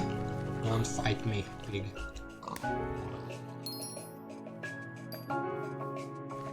Adventure Quest was like a Flash RPG game. I wouldn't call it an MMO, but it was online and it was definitely multiplayer to an extent. It was one of the first large-scale Flash projects in the world. It was pretty good. I played it a lot, and then I didn't.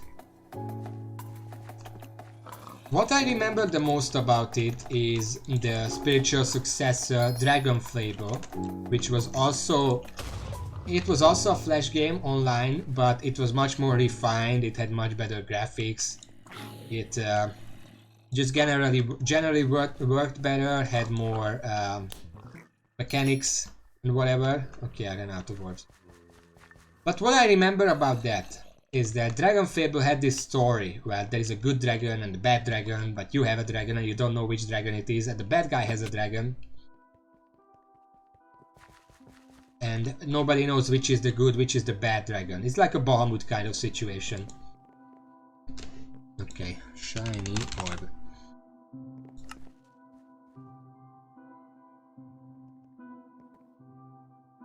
Okay, that's expensive. I'm just gonna buy from the store.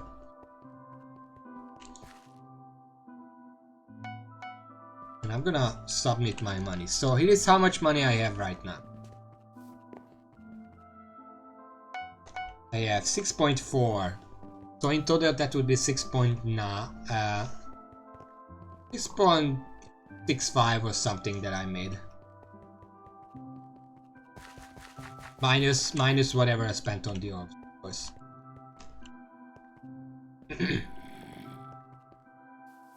So the thing I remember about Dragon Fable is that the story goes on for a while. You know, you have this dragon egg and you don't know what to do with it, so you go to different cities and whatever, you have different adventures, and eventually you get to the part where you find this shrine with like a shrine maiden or whatever, and you can actually hatch the dragon there and then raise it.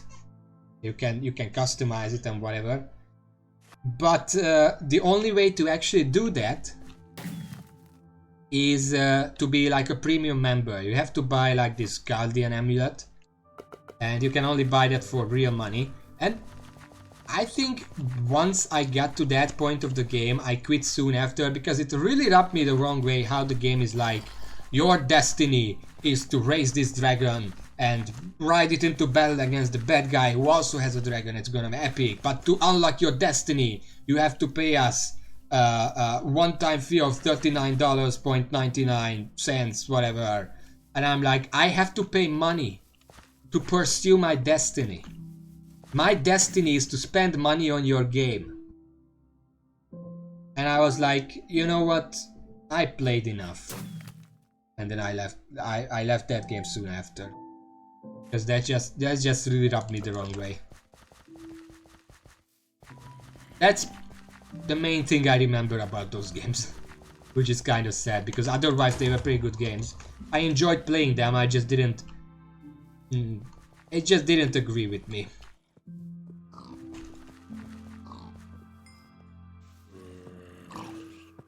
Omega Ultra sub, welcome to the stream. Hello. Enjoy the pig noises. And some music. Hopefully I don't get trouble with it.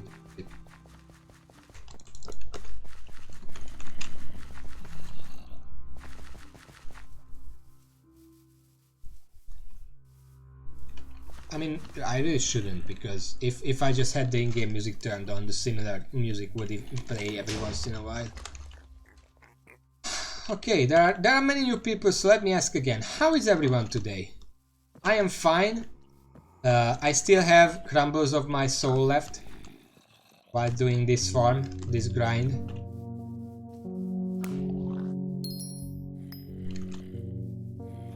But it's with the mindset that even if I don't get the relic, I got plenty of stuff out of this. So it's not a waste of time. It's just a waste of sanity, maybe. Maybe.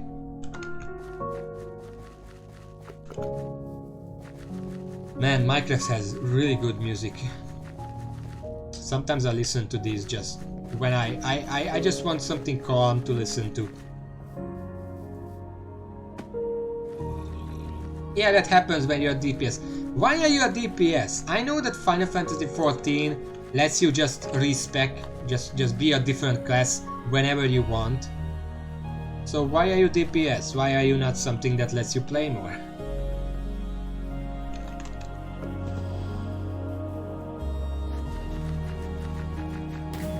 Well, sounds like a personal problem.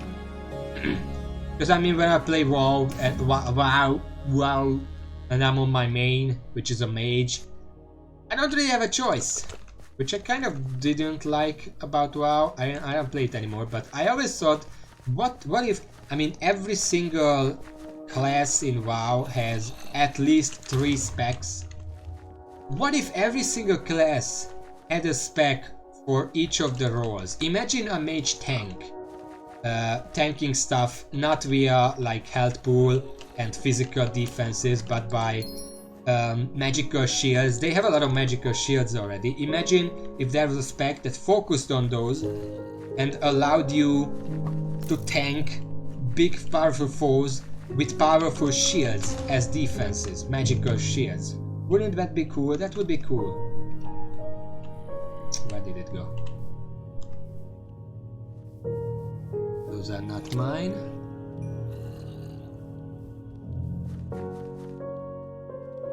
Ah, it's up here. Well, Demon Hunter only has 2, but you know, it was released much later. I don't know why it has 2. They got lazy a bit with it. I guess they thought, hey, Demon Hunters are typically like DPS, so let's have DPS. Let's have the tank one. We could add another DPS, but what's the point? Everyone's just gonna go and get 1 DPS if it's this thing. But like, imagine if one of the mage ones were tank, like Arcane. Arcane already has some talents that increase like shield values. Or Frost. I mean, Frost is also a good one. One spec would be DPS and 1 spec would be healer. Because I mean, they have magic. There is no reason they cannot do healing with magic, especially since, like, considering how volatile mage magic is. You would think that most mages would be obligated to learn some healing magic in case things go wrong. It's just common sense. Like, why is that not a thing? Like, it doesn't even have to be specifically a healing spec. Imagine Arcane has like this time manipulation theme to it. Imagine if the way mage heals is not by healing wounds, but preventing them by manipulating time. Wouldn't that be cool? Like a healer that manipulates time to let others avoid strikes or prevent wounds or something. That would be really cool. And if the flavor is there, it can still be like, okay, I healed you because I prevented the wound. You can theme it any way you like. Give it some extra effects so it's not just heal for 200 or whatever. But it would be so much cooler. Or like, we have Hunter, and it has 3 specs. And all 3 specs are different variations on DPS. I mean, 2 of those sound like they could easily be tank specs. Like the Beastmaster, if you have a Beastmaster spec and you have like fucking Turtle Pet, why can't it be a tank? Why can't you be a tank through, how do you say it? Micromanaging your tank pet. So it can act, because it can probably tank something without your micromanaging, but it's not gonna be as effective. Like, if you're soloing, you can already use your pet to tank for you. But if you're in a raid and you learn to micromanage your pet, you could have it tank for whatever. Move it around. Eye of the Beast would be very good at, you know, not always on, but if you have to reposition the boss, you can use Eye of the Beast, then you are the pet, and then move the boss somewhere else and then end Eye of the Beast so you can continue micromanaging. That would be a really cool tank spec. Or like, hunters have survival as a talent tree. That already sounds like something that would be used to prevent death, obviously. It's also meant to be the originally, at least. I don't know what it does today, but it was meant to be the melee hunter spec. Hunters are notoriously ranged, but I think survival is still like the least ranged one. And I mean, imagine if it let you tank, because you're a melee hunter and you know how to survive against big foes because you're a survival hunter. You can tank. How cool would that be? Same for Warlock. They have tank pets. In older times, when the Warlock pets were stronger, I think they were stronger, some raids actually utilized some tank Warlock pets to off-tank, like some minor mobs. If something happens, the Warlock can quickly summon a Voidwalker and use it to tank while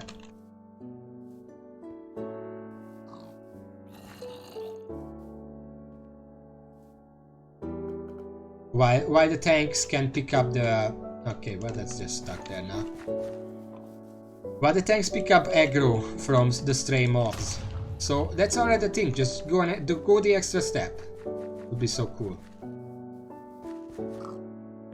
Or like, imagine like a Warlock healer, but instead of the standard healing mechanics, it uses its own health to heal someone else, like health transfer. And then it has abilities that only restore... Oh, look! I got 1,000,000 coins. Huh. That's the second time I got that.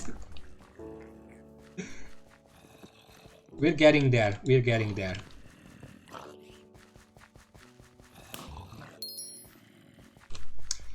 Okay, so what I was talking about. Imagine a Warlock healing spec that makes it so the Warlock can use its own life force or health to heal someone else by sacrificing his own health, and then to regain... Get the fuck away. to regain his own health, he can transfer health from their demons. There is like a specific demon they use, probably the Void Walker, because that has the most health. I think that has the most health at least. They can transfer health from their minion to themselves and then transfer that health from themselves to the tank to heal the tank. And it doesn't, it doesn't, I mean, you make sure that the tank doesn't die, and you have to make sure that you don't die, but it doesn't really matter if the demon dies, because it's just a minion. You have to micromanage the demon's health, your health, and the tank's health. And if there's like a burst damage coming in, you can do big heals, because you can, but it does kill your demon because it's too much healing, and then you have to resummon it when it's safe. Probably would have like abilities that speed up the summoning process. It used to be 10 seconds to summon. I think nowadays it's 2 seconds, but 2 seconds is still a bit much for not healing the tank.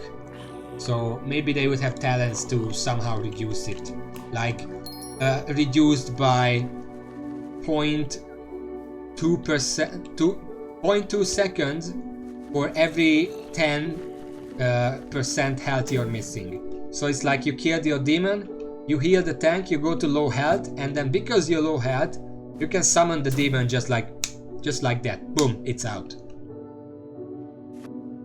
And then you can return to healing properly. And it's a warlock healing build. How cool would that be? I don't know what redlining is. I don't know that word.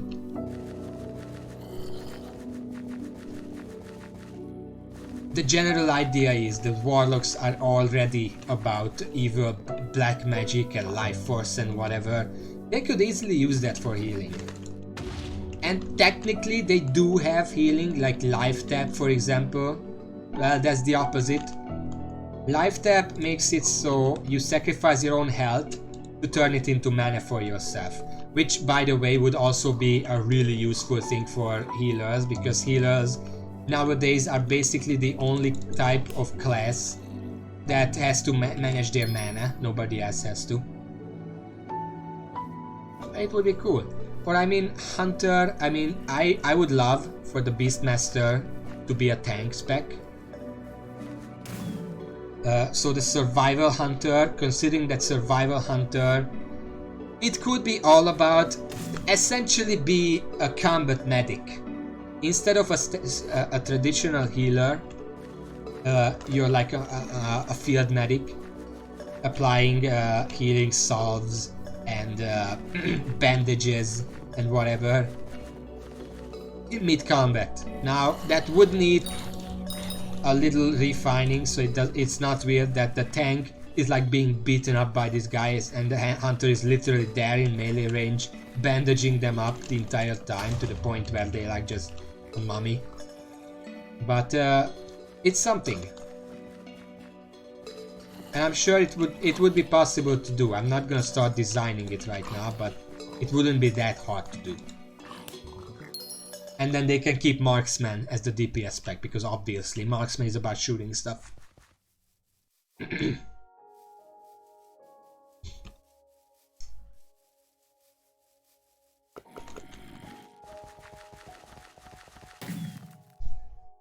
Because, you know, I like that in World of Warcraft classes are a bit special. If you picked a class, you're just that class. In Final Fantasy XIV, you can be any class. You can max out every single class on a single character and then just swap between them at will. That's the other end of the horse. I don't really like either, because in the World of Warcraft mechanic, certain classes can do different specs, but I mean, if a paladin can do tank, healer, DPS, and the mage can only be ever DPS, that doesn't seem very fair. Even if, well, it depends on the patch. Sometimes mages are the best DPS, sometimes they're not. In old design philosophy, Blizzard made it so hybrid classes could do multiple specs, multiple roles, but they were weaker at them, which is bad, because then, for example, druids and paladins were really bad at DPS and tanking, and they were only ever healers. And it doesn't really solve the problem. Nowadays, every spec is equal, at least they try. But it does mean that the mage is DPS, whereas the paladin can be whatever they want. Yeah. Whereas in Final Fantasy, classes are kind of devalued by the fact that you can be anything at any time you want, without like having to have alts and playing through and whatever. You still have to play through those classes because each of them start at level 1, but it still devalues them. Because once you leveled up one tank, one healer, one DPS, you can basically do whatever you want. And I would love if it was somewhere in between, like if WoW made it so every single class have one spec for every single role. That would be the best of both worlds, where there is still class identity and class importance side. But you can still pick how, because you can bet that a tank warrior would have a vastly different playstyle from like a tank mage. So they would still be completely different. But they still would have the class identity of being a warrior and a mage. As for, I mean, warriors can tank and DPS, but I was thinking, how would you do a warrior healer? Because they're like not magical, they're not really field medics or whatever. I mean, they can be field medics, but a warrior, I mean, a hunter, hunters are like a bit like scouts. So I can see them as field medics a lot sooner, because warriors in a big armor and whatever, they're not like field medics. But then imagine if the warriors have these shouts. They can shout to make their allies and themselves do better. Imagine if the warrior healer was essentially like a sergeant who constantly yells at everyone. And through the yells, like imagine you're doing a boss. Like there is a raid doing a boss, 25 people, and then everyone is like doing the boss. The tank is trying to its best to stay alive, and there's just one guy standing on the side. We call it the raid leader, who's just standing there and yelling at everyone. Like do this, do that. Your my grandmother could hit harder than that and whatever. And through that, it motivates the raid. I mean, it's not literally yelling, I mean like as a game mechanic. And through that, it's able to give its allies buffs with the yells, heal people with yellings. Like you know, the tank gets a big strike, and then the warrior healer like yells at it like, "That's nothing. That's just a flesh wound. Get back to work. You don't get to complain until they chop your head off, and then if you can complain, then it's not deep enough of a cut, so get back to fighting." And then it heals the tank.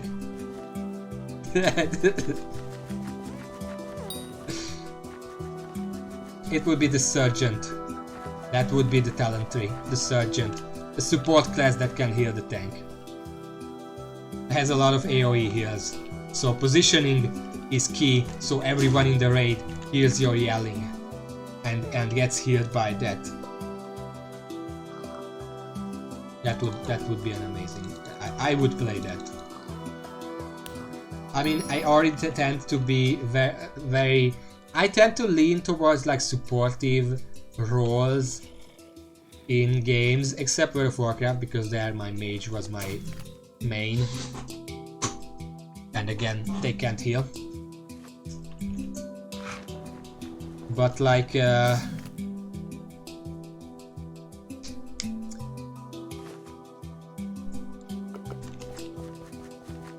forgot the words.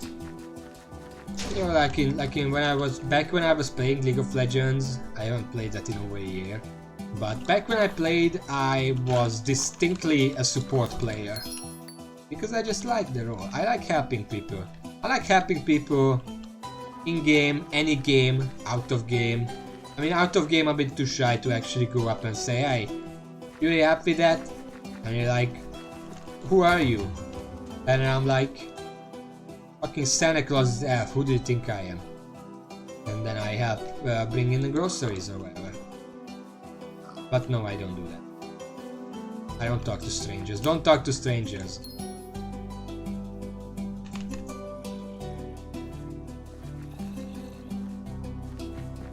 I don't know what I'm talking about at this point.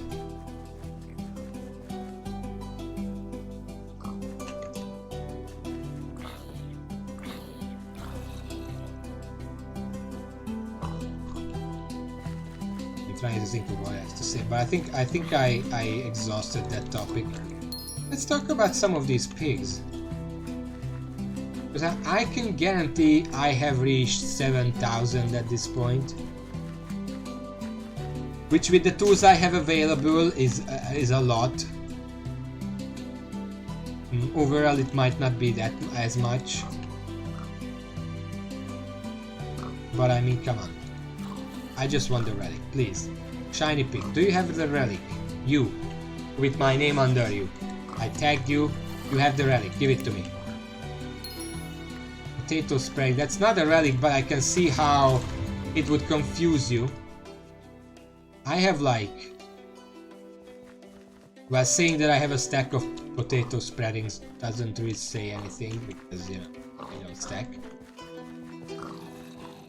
I probably have like 20 of those at least. I'm keeping those for now because I can guarantee now right now anyone can get them, so they're not that valuable. But after the event ends, you will most likely not be able to get any more of it because it's an event exclusive item. And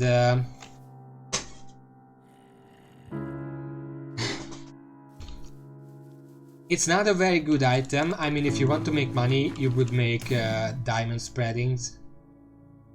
Put them in. But anyone who wants to like imitate Technoblade will want a bunch of these. And those are the people I think will pay for it pretty well. So I'm keeping them now. We'll see if the price goes up for those people. And then sell. Make like a couple 100,000 maybe.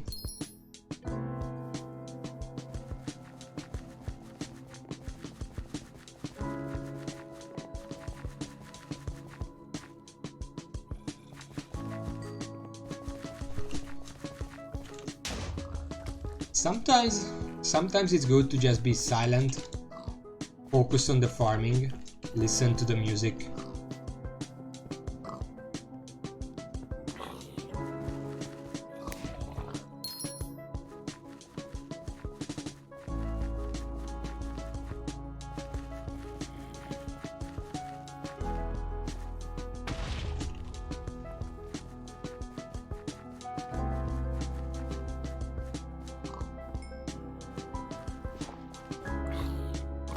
Okay, I'm still trying to remember like old Flash games, and the next one that I'm gonna talk about is not a Flash game, but it's still I don't know, that game is actually kind of an anomaly, I think. Has anyone here... Wait, Raven, are you back? You deleted that message.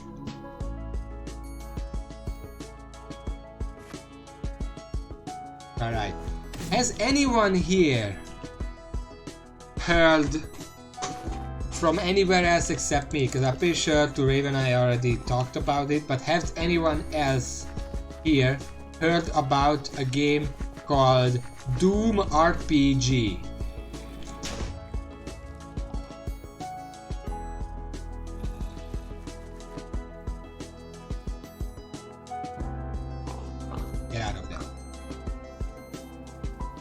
Doom RPG was a mobile game, a very old mobile game. before, I'm pretty sure it existed before smartphones were even a thing. It was like I played it in on a very old small screen phone that still had like the buttons on it. So you can imagine how old that is. And what I remember is that it was basically the story. It was basically Doom 3, but a turn-based RPG. And that's just, you know, you think about that, you say, okay, Doom 3. I know Doom 3. I played Doom 3. It's an action game. Sometimes it has lulls where nothing is happening for tension, you know. Combine that with RPG, turn-based mechanics. How does that work? And I'm like, I don't know, but somehow it worked, because it was a really cool game. I mean, it was the only excessive game that I had on my shitty old phone. As you know, the phone, it can play like Snake. You know, Snake. Tetris, maybe.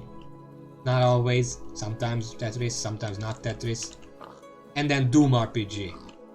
So it was really a standout on my phone. So I played it a lot. I replayed it like... Because when you finish the game, you can do like a new game plus kind of thing. And I think you could replay it like 3 times. You could replay it as many times as you wanted, but you could replay it 3 times in a way where enemies got stronger. And then after that, enemies didn't get any stronger, but you could really replay it. I replayed it like 20 times, at least.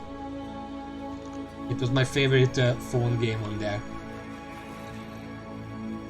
It was really weird. And the funny thing is that it was actually a bit more elaborate than you would normally think. Like, it had a lot of puzzles. It was not an action game.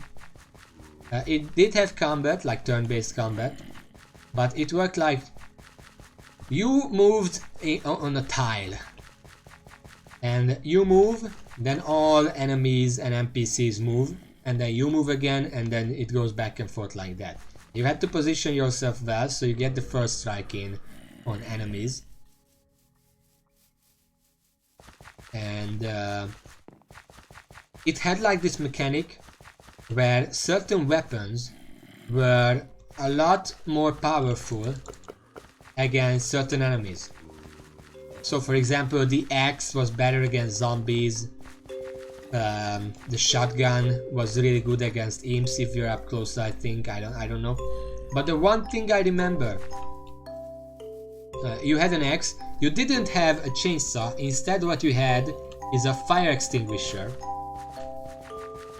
which normally it's not a weapon. You use it because certain areas of the Mars base are on fire, and then you had to use the fire extinguisher to extinguish it. However, if anyone here played any Doom game, you know the Lost Souls, those floating flaming skulls, and the fire extinguisher actually basically one-shot them. Because they are skulls that are on fire. Obviously, if you extinguish the fire, they die. And it was so fucking effective against them that using anything else against Lost Souls was just a waste of effort. Just use the fire extinguisher. It immediately kills them. That was the funniest thing I ever seen in a game, because, you know, the fact that, okay, axes are good against zombies. Yeah, that makes sense to me. You use axes to open some locked doors, and obviously it's a weapon. You have to use it early on in the game, because before you get your first gun and whatever. But the fire extinguisher, never in the game is it presented as an actual weapon. It's a tool to extinguish fire so you can move on.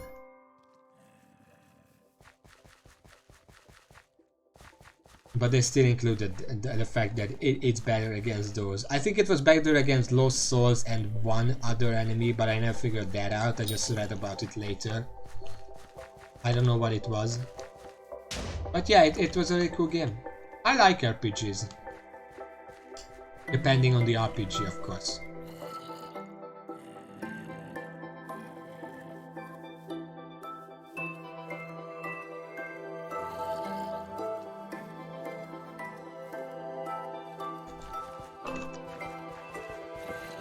I mean, if you think about it, Hypixel Skyblock is in itself an RPG. It's the Minecraft MMORPG.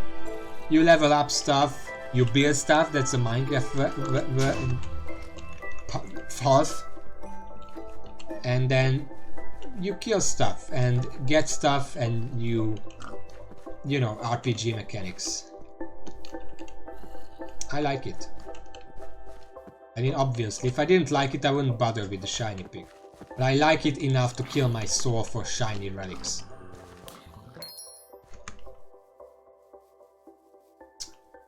I'm not gonna be able to think of any more old Flash games, but I can think of old games. Here is the one. Here is one. There is one game that, first of all, it was a very integral part of my childhood, but also it was one of the few games that I had in Hungarian, because it was released in with a Hungarian translation. So all the text was Hungarian. There was no voice acting. It wasn't that kind of game. But has anyone here heard about Robo Rumble? Robo Rumble. I'm not good with the R's.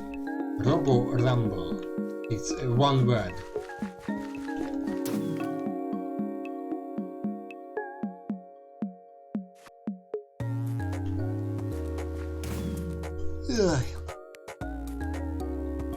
Robo Rumble is actually, it's pretty unknown. Like, I have not seen anyone else ever mention it, aside from the fact when I specifically looked for it on YouTube. There are some videos of it.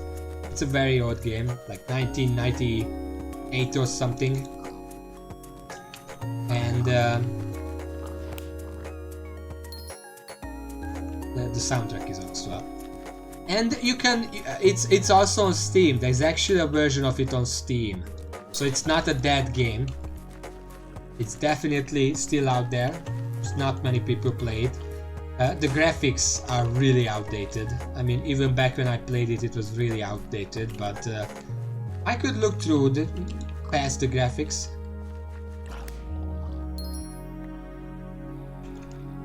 And basically the game was about, okay, you were on Earth, and there is a spaceship coming on, and spies, spy bots that you sent out onto the alien spaceship detected that the spaceship has a gigantic cannon aimed towards Earth.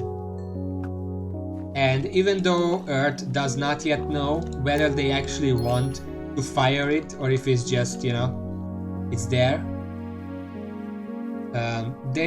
Earth still wants to be ready.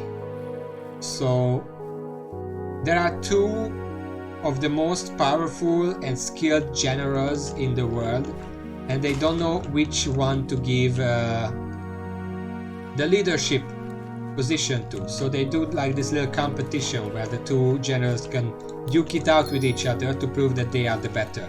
The two generals, I don't know if they ever, I think they had a name, but the game typically just called them Firepower and Brainpower. Firepower had generally the stronger stuff, but Brainpower had some more trickery stuff that could be used to outmaneuver enemies. Now, the funny thing is, each of the captains had 15 levels total, so that's 30 levels. They were completely different every time. I think there was one level that was mirrored depending on which side you were on, but specifically because of a specific reason. And the gameplay essentially was you make robots at your base by picking a weapon, a base, and a booster, and then a robot gets put together with those three and have abilities and attacks based on what you picked out. Like, for example, firepower had the very basic two-legged base. You put it on, the robot can move around. That's it. But then later on, they unlock like this chain walker or whatever it's called, basically a tank base that makes them faster but slower to turn, and also gives them more health or defense or whatever you want to call it. So you basically mix and match different parts to make robots and solve essentially puzzles with them. Each level was a kind of puzzle. You have to figure out how to do it properly, where to go, what to build, depending on what the solution is. And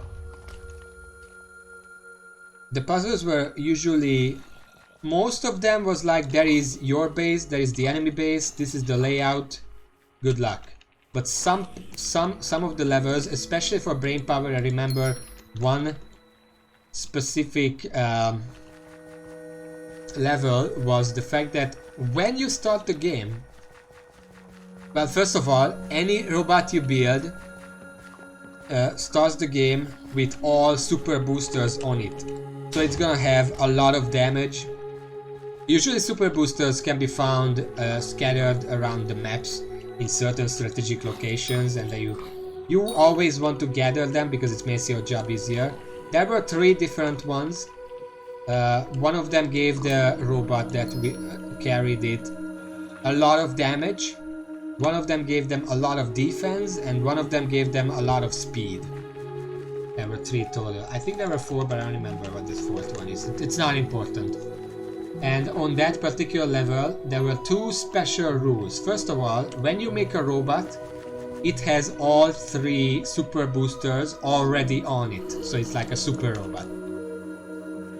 The second rule, the second change from a normal level, is that the moment you start the game, your base is immediately under attack, with enough enemies that you can build one single robot, and then your base is destroyed.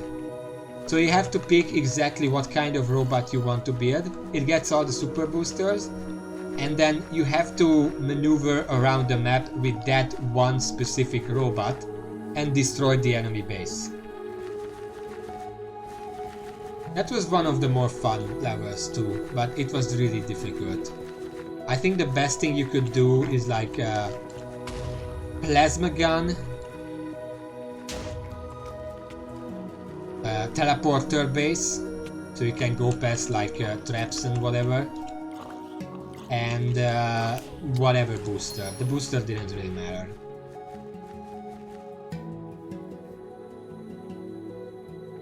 But yeah, it was a fun game.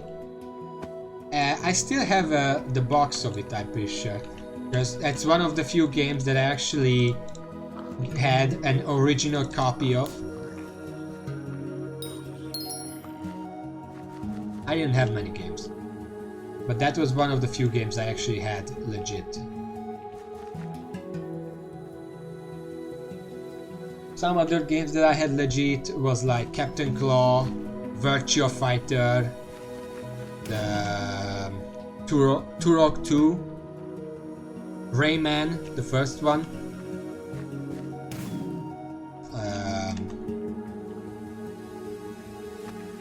I had a lot of games from like magazines.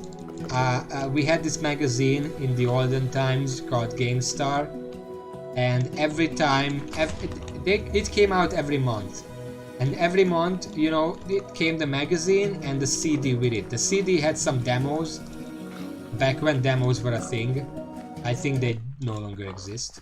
Most of the games I played were demos, because those were easy to get. You could download them for free on the internet, whatever. But each CD also came with a full version game. And usually it was kind of an unknown older game. Like, one of the most memorable games that I got from that magazine was, I can guarantee none of you heard about it from anyone else but me, if you heard about it from me. It was called Project Nomads. There's a potato competition going on. But I also got like Beyond Good and Evil from that. I had one time where GameStar actually gave away a full month of World of Warcraft for free. This was back when it was just vanilla. We didn't have any expansions. So you can imagine how long ago that was. No wonder it was still a magazine, not just some online thing. Which one are you saying IS to? Which one did you recognize?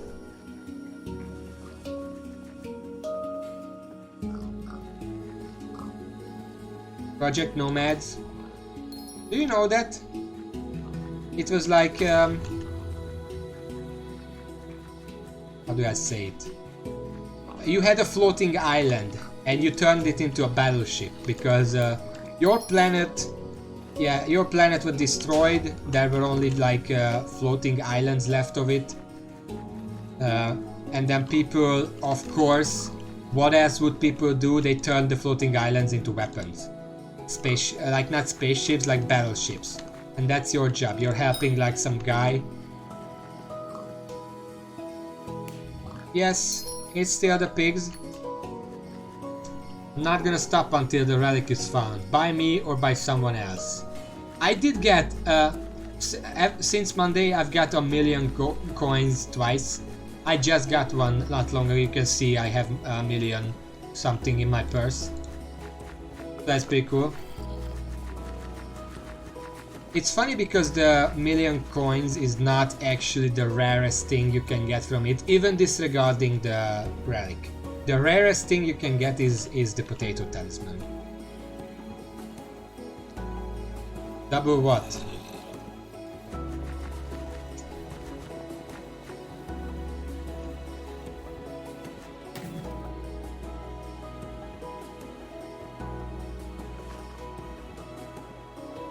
Even if there is a sword or some, well, coins, yeah, sure. Probably there's a sword that gives coins, but it's useless against this because you're not actually killing the shiny pigs. You are just taking them back to the orb, and then they pop. Hello, Webburner. As for, I'm sure there are some weapons that give. Do you mean magic find? It gives magic find. Magic find increases the chance that certain items will drop.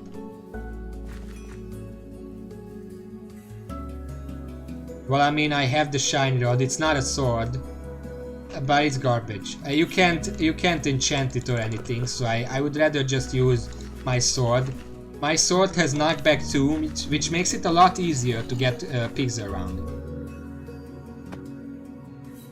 The rod makes them run away faster. But I don't know how useful that is, considering that usually you want to hit them to send them flying, and it's faster than just letting them walk. So I just use the knockback sword. They do give more money. They should be giving more money, even if it's just in my inventory. I don't know if it's bugged or. Yeah, but that would waste time. I don't care about the money that much. All I care about is getting the pig back to the orb. And hopefully getting a relic, and that's it. I don't care about anything else at this point. Also, I've read, okay, so I mentioned magic find. The Wikipedia states that the drop rate of these items from the shiny pigs is not affected by magic find. So you can't increase your chance, you just have to farm and farm and farm. Where did I put oh, there.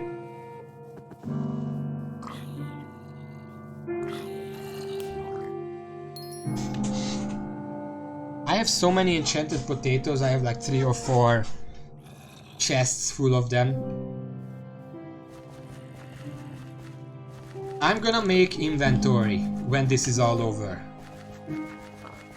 I want to see how many more enchanted pork I'm missing to make the pigman sword. I mean, I already talked about it, so I'm not gonna detail it, but pigman sword would be a huge boost. Would be very nice. Would be very cool.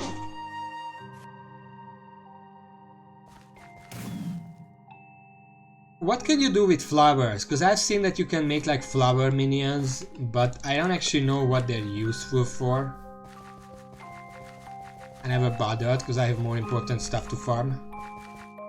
Like cobblestone.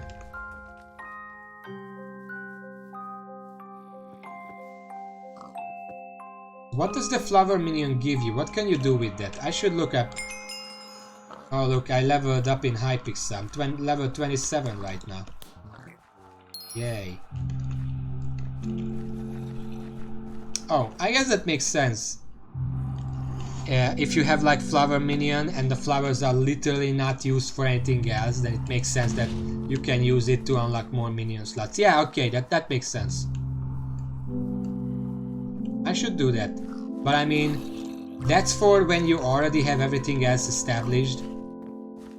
And I don't, so having a flower minion myself would be just taking away a minion slot for more useful things.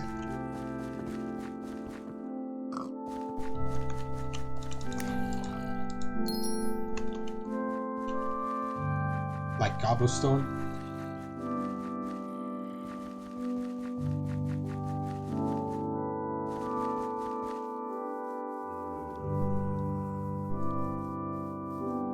This music is making me sleepy.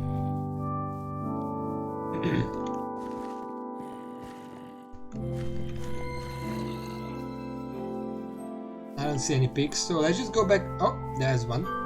I have one more orb left, so I'm gonna use it up and then go back to town.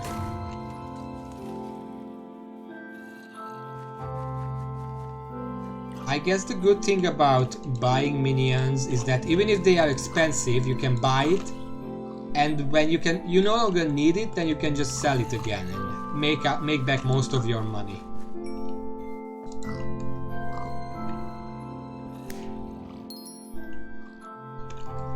I guess what's also true, if you buy a very expensive flower minion, you put it down, you don't get the minion upgrades for that.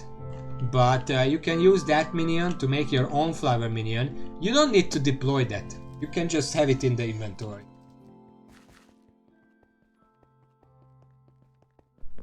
Okay, let's see. Shiny, shiny, or I can't, right?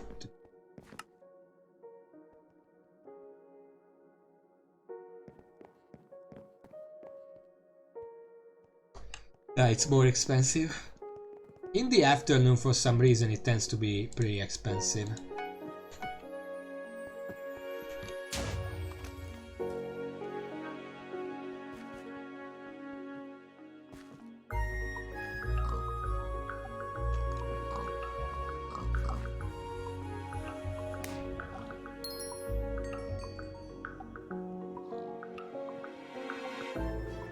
It's still just 6 lyrics. Okay, let's just deposit this million gold into my bank account. And that equals 7.6 million. So I farmed about 8 million at this point. 8 million gold. Just from shiny pigs. Plus the billion items that I also get. It's amazing.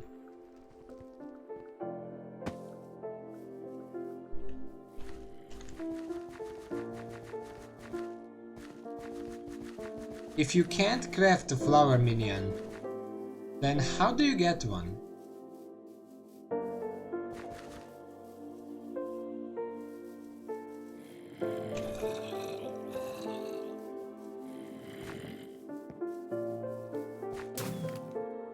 Take a sip.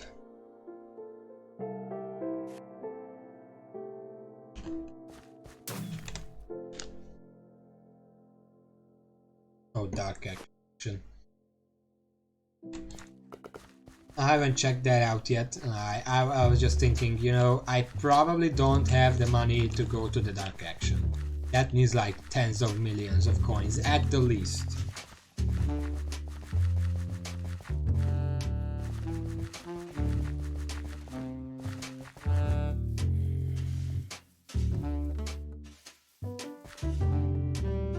There's some fun stuff like There is a sword that I saw on the wiki. I was looking at swords. Alright, Raven. Don't... Maybe wait a little bit more. I don't know. There is a sword that you can only get on the dark auction, and the funny thing about this, I mean, you guys probably know, but it was new to me, so it's funny. And Raven probably doesn't know, so I'm gonna explain it anyway. So in the dark auction, you're like bidding on items, random items.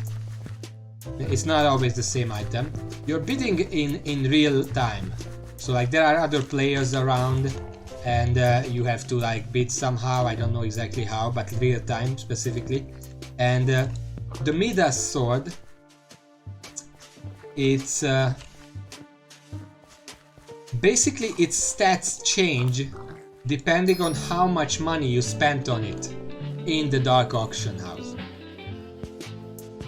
Like I think the most 5 or 50 million gives you the most powerful Midas sword, and I think that's pretty clever.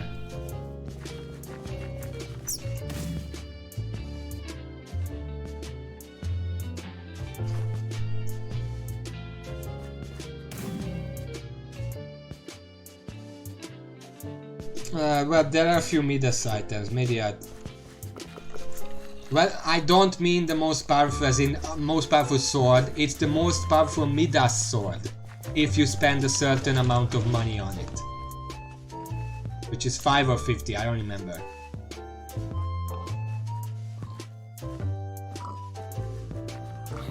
So basically what I'm saying is it has a cap on how powerful it can be, and it needs like 50 million gold to reach that cap when buying. So probably if that sword comes up and people are serious about buying it, they will immediately start at 50 million. Where did the other one go? Oh, there it is. I see it.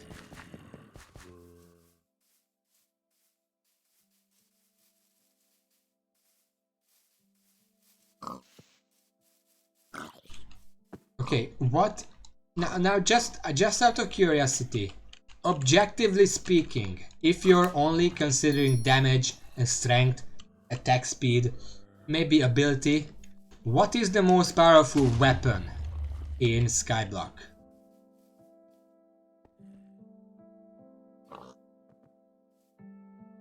Because sometimes I see some abbreviations in the chat, but I don't know what they mean, so... Okay, what is that?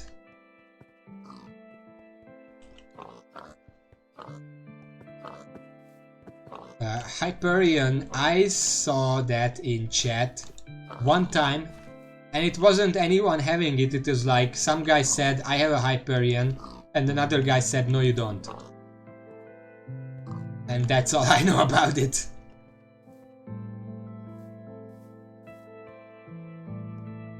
So it's probably extremely rare.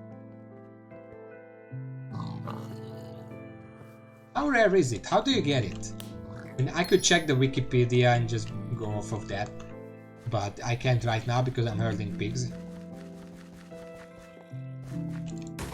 How do you get the Hyperion? I hope that's how you say it.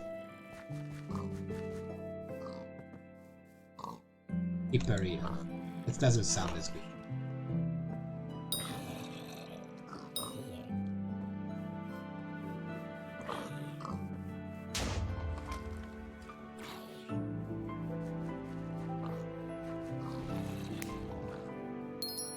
How many floors of dungeons are there? Because I tried to play a dungeon once, went to the first dungeon, entrance floor, easiest. I could not do anything. I was way too flimsy. I was way too weak. I mean, my bow was doing like 500 damage to enemies with 25,000 health. But yeah, the dungeon is not for me right now. I got a bronze medal, yay! I have so many bronze medals that I haven't picked up yet because I'm busy herding pigs. I'll be able to buy at least one other mathematical hoe. I already have one, the ghost carrot hoe, because I thought I wanted to do carrots. Right now I'm more like, you know, if I get back to my own island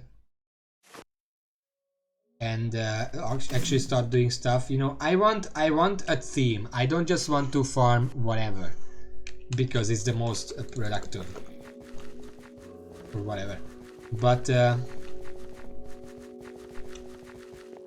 at first I was like, okay, I'm gonna go for carrots, and I'm still gonna go for carrots, but considering my skin, I look like, you know, well, you can't see it right now from the armor, but I kind of look like a generic town NPC in an RPG, like who runs the general store. So I thought, hey, maybe I should start making stuff you would find in a general store.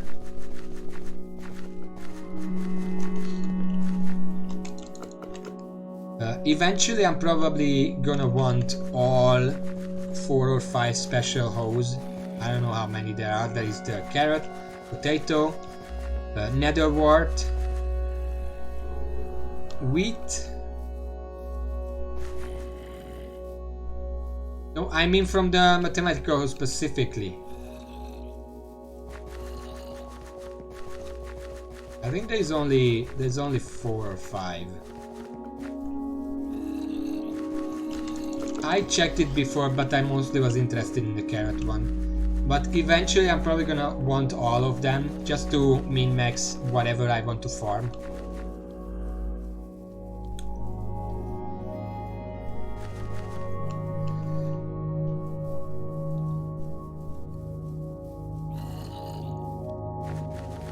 Okay, there are no pigs here. Why am I circling? Sometimes my brain just turns off and I keep circling in an area that has no pigs. 5. Okay, there is the carrot, potato, netherwort. What's the other 2?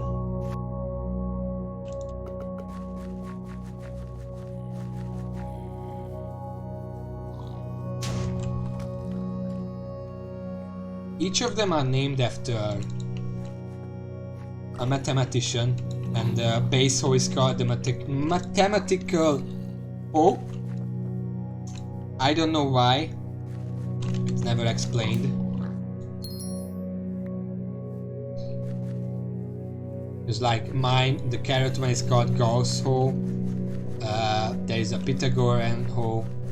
Newton hoe, that's the netherwort one.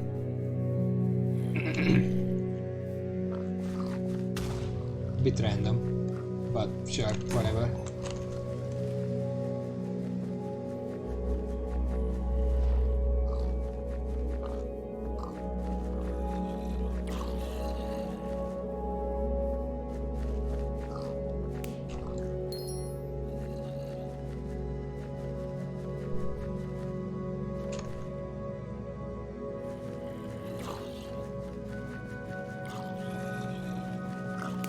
Okay, so different topic. I thought of something. Anyone who knows me a bit more personally knows that I am very interested in all kind of linguistic fun facts.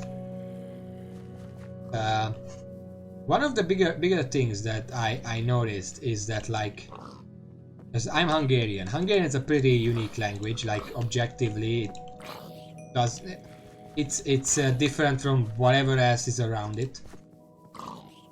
Here is a question for everyone who's here, except I guess Raven, because the answer for that would be obvious.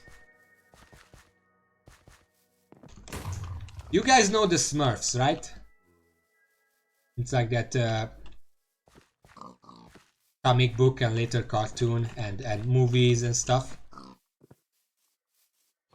What are they? Because I know that... Yeah. So I know that in different languages, you know, Smurf as a word is not exactly language friendly in a lot of places. What is the Smurfs called, like the title of them, in your language? And what language is this? Because I know I said Raven, don't answer because you're English. It's Smurfs, we know. Smurf. Schlumpfe.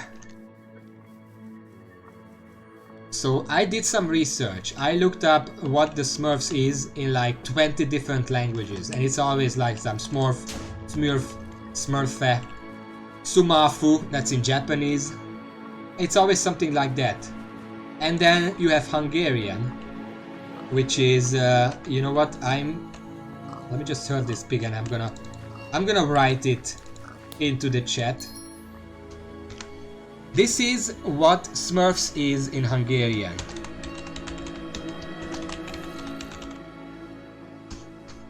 That.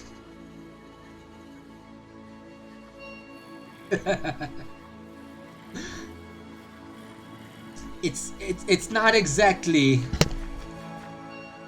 the standard. it's pronounced hoopy cake, turpy cake. It's the Smurfs in Hungarian. Because, you know, since Hungarian is kind of... Hello, Douglas. You can also say it in your language. I know your people haven't said it in your language yet. What is the Smurfs in your language? It's something with Smurfs, yeah. Okay, yeah. Because Smurfs as a word really doesn't mesh well with the Hungarian language. It's very hard to say it. Like when I say Smurfs, you can probably hear that I'm kind of stretching to say it. Yeah, it's just I just can't say it. So when the cartoon came to Hungary, I'm pretty sure the cartoon was here first. They didn't translate the comic back then. The translators were like, okay, so Smurfs, how the hell do we translate that?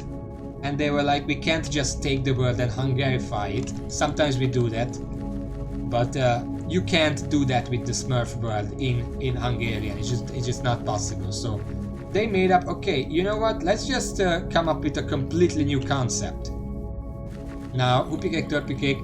Turpy cake as a word basically means tiny midgets. Like turpe is like midget, dwarf, that kind of thing, and it has a diminutive at the end. The cake, yeah, the cake, K-A-K, not cake as in the the thing, is both a diminutive and the plural, because the title is in plural. So they're like, okay, they are tiny people, let's just call them turpy cake. And then, but that's not enough. Turpy cake, that's a dumb title. We can't do that. So let's come up with something. And then it came up, hoopy cake. Now, cake in that word means blue. And hoopy cake, it's essentially a color. It's a type of blue color that didn't exist back then. A color called hoopy lila, which is a type of purple, did exist, and they just said, okay, let's just take that, but make it blue. And the hoopy cake, hoopy blue, is gonna be the blue that the Smurfs are, and then we can just call it hoopy cake, turpy cake, the hoopy blue little midgets or whatever, and then that's the title. And that's how it came to be. Yeah, cake. That's blue. That means that what you just wrote, that means blue. Well, it's definitely creative, but also, since consider this, you have Smurfs as the title, but most of the characters in the story also have Smurf in their name. You know, Brainy Smurf, Papa Smurf, whatever. So they can't use that because they already eliminated the word Smurf from the entire franchise for Hungarian, so they can't use that in the name, so they have to have different names. So basically what that led to is almost every single sorry, that's my voice. It happens when I talk too much. I'm not used to talking so much. Basically, in the Hungarian version, every single character in Smurfs as a completely different name from the original. Like some of them follow a similar theme, like Papa Smurf is Terp Papa. Papa is the same word. This keeps happening. Someone just used an orb somewhere and then just left the pic here. I don't even see the player. That's not that guy has a longer name. Anyway, so Terp Papa. There's just Terp, you know, that's the dwarf, midget, whatever. Papa means Papa. I don't have to translate that. But then there are some names that did not follow this convention. And they still got different names. The two biggest culprits to that are the wizard and his cat. You know, in original English, the wizard was called Gargamel, which I think is a really cool name actually. That's way too cool of a name to be in like a cartoon like the Smurfs, like a children cartoon like Smurfs. Gargamel is a really cool name. But they could have used that. I mean, Gargamel is not that hard to say in Hungarian, but they still changed it. In Hungarian, he's called Hokuspok. Now, you might already suspect what that means, because, you know, usually when you want to say a typical like magic word, you say Hocus Pocus. That's the same thing that we also say Hocus Pocus. It's like a wizardry thing. But they removed the last syllable to make it a name, and then it's called Hocus Pocus. I think also they removed the last syllable to make it the same number of syllables as the original name, because Gargamel is 3 syllables and then Hocus Pocus is also 3 syllables. It makes it easier to voice act, like dub it. Probably that was the biggest reason why they chose that name as the new name. Now the cat, I actually didn't know what the cat's name was in English until I researched this. I actually researched the Smurfs, linguistically speaking, of course. The original name of the cat is Azrael. Azrael with an A. Azrael. Now, the funny thing about that is, you know, the Smurfs is like a children's cartoon, and mostly a children's comic as well. Yeah, I know the Alakazam thing. I think Uri Geller even sued them, but it didn't work out. Yeah, Gargamel. And the cat is Azrael. Now the funny thing about this, Azrael is the name of the angel of death in like the Bible, Book of Revelations or whatever. So it technically works, because for the Smurfs, Azrael was in fact the angel of death. It was a very dangerous cat. Like, you can't run away from a cat if you're like 3 feet tall. 3 apples tall, specifically. Alright, see you later, Yend. And so Azrael, Gargamel and Azrael, those are really cool names, I think. While the cat was also renamed in Hungarian. Azrael is a bit harder to say in Hungarian. I mean, it's not that hard. I mean, it's in the Bible or whatever. Probably still wanted to change it, because in Hungarian it would be a bit more of a direct reference, because Azrael in English, even if it's a bit weird, it still sounds like a proper name. In Hungarian it would be pretty obvious that it's a foreign name and is given for a purpose. So they renamed the cat. What did they rename it? I don't actually like the Hungarian name for him. I think it was a him. I'm pretty sure it was a him. The cat was a boy. They renamed it Siamiau. And I know that's a very long name compared to the original. But of course, considering everything else, this one is also a pun. Now, what it means, it might be obvious because it's not that hard to guess, but Sia Miau is two words put together. One of them is Siami, which is, you can probably guess it means Siamese. You know, some cats are Siamese cats, those long, fluffy haired cats, those are Siamese cats. And Miau, which is just meow. It's the sound the cat makes in Hungarian. And then they put those two words together and that's the name of the cat.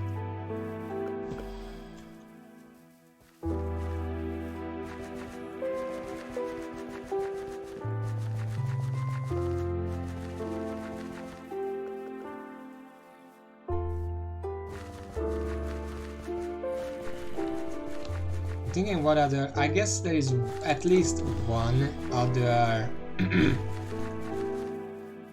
So in the Smurfs there is one, well, I actually read up on Smurf lore. There are actually more than one female Smurfs, but in the cartoon there was one prime one who was there.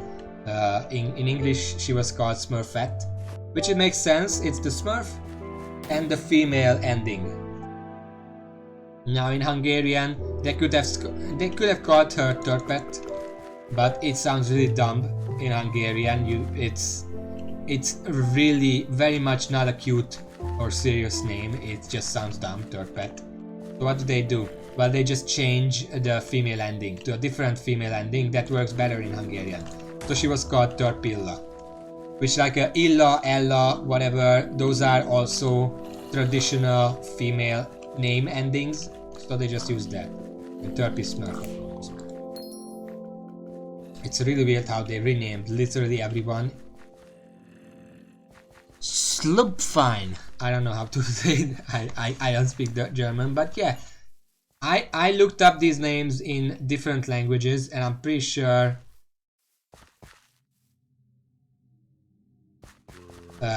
Hungarian is the only one who excessively renamed every single character. Well, the thing is, as far as I know from the lore, they actually have more than one. But the thing is, in general, I mean, I didn't want to spend too much time looking up like Smurf reproduction because I don't want to dip into that. But as far as I know, they don't reproduce the same way humans do. They are made by a type of magic. So essentially what you could say is they basically pop out of the ground, but they need a certain type of magic to make that happen, which technically also makes them endangered. And yeah, okay, shut up. You know what I mean. But actually, as far as I could tell, there are like at least 3 or 4 female Smurfs in the original story. And I mean, I looked up at the original story because I was like, oh, this seems interesting. And I looked into it and I'm like, wow, the Smurfs has a really epic like lore. Because like I wondered, okay, so Papa Smurf, obviously the oldest Smurf. That's why he's the leader, and also he's the papa of every other Smurf, which obviously that doesn't mean they are like blood related or something. It probably means that he was responsible for the creation of most of them, because Papa Smurf is actually a very powerful spellcaster. He was trained by like I think at first when he was young he was trained by a druid. And then the druid had to leave, so the Papa Smurf met like this tree, this living tree, who also knew druid magic, and that tree taught him everything he knows about druid magic. And most of the magic Papa Smurf uses is either druid magic or alchemy. He's also very skilled in alchemy.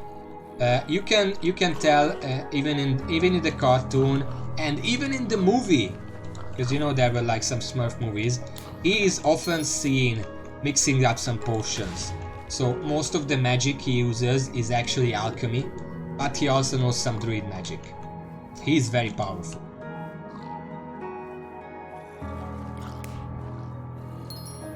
Oh. And the thing was that like I don't know if he could beat Thanos, but at least he would have a chance. I can guarantee he would have at least a chance. Because like his backstory is like there was like Grandpa Smurf and Grandma Smurf, and I think what happened is that Grandpa Smurf left on like an adventure with a druid, and then Papa Smurf was left with Grandma Smurf, and they waited for a few hundred years, and Grandpa Smurf just didn't come back. So eventually, what Grandma Smurf did is she left Papa Smurf. Probably was not called Papa Smurf back then, obviously, but she left him in the care of a druid who later taught him, as I said, and then went after to find Grandpa Smurf. And then the druid taught Papa Smurf about magic, and then he had to he had to leave or was petrified or something. Most druids are evil in the story, in the lore of the Smurfs. Yeah, and then Papa Smurf learned about magic from the tree and learned about alchemy, and then he left as well and founded the Smurf village.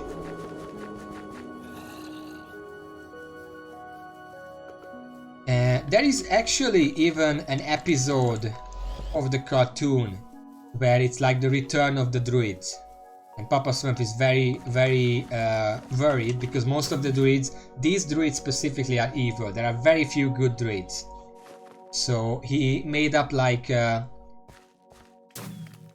plan with the other Smurfs to beat these druids and beat them back. It's just very, it's, you know, when you think of the Smurfs, you think of like, oh, it's like this cute little cartoon for children. But if you read up on the lore, it's actually very epic and very extensive lore. Most of which is probably from the comics, back before it was dumbed down for a children audience. It's pretty cool. Yeah, the Smurfs is really, I mean,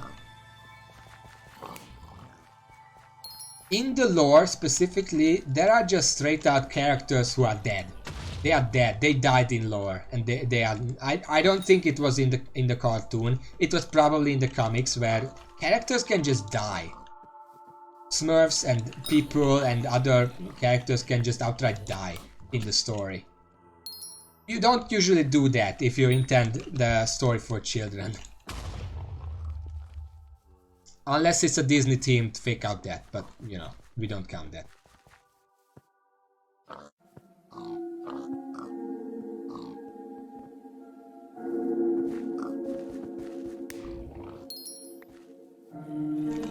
Another bigger girl, 17. You left your pig here?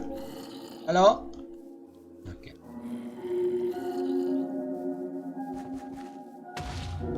Hello, Vapingo. Welcome to the stream. Enjoy the pigs.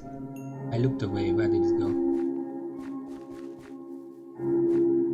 There it is. Well, Adventure Time is a children's show that was created to be enjoyable by adults as well. Especially later on. I mean, later on it went really crazy, and then people were like, maybe that's a bit too much. Or they didn't really end arcs very well.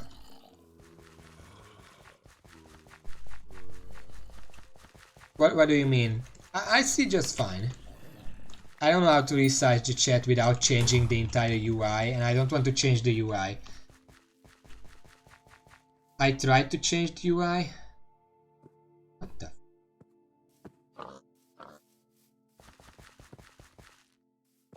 As for POV, I haven't watched Detective Conan, no. I don't think that made it into Hungary.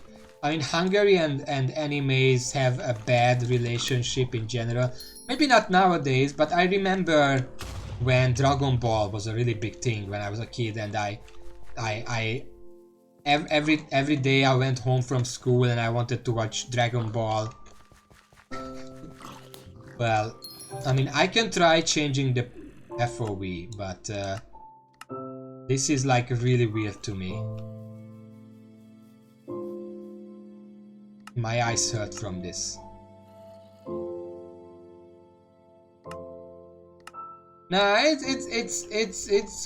it's okay for me. I mean, this is how I see in real life, minus the blocks, obviously.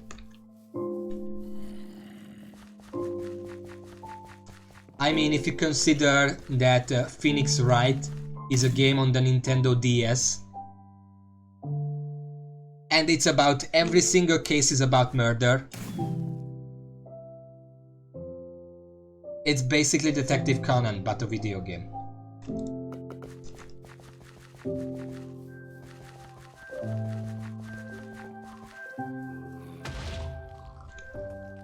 What did I want to... There was something else I wanted to say about the Smurfs. Oh well, I'm gonna remember it later. I mean, Phoenix Wright can get pretty fucking graphic. Most of it happens in text, of course, but intro sequences and stuff can be pretty bloody.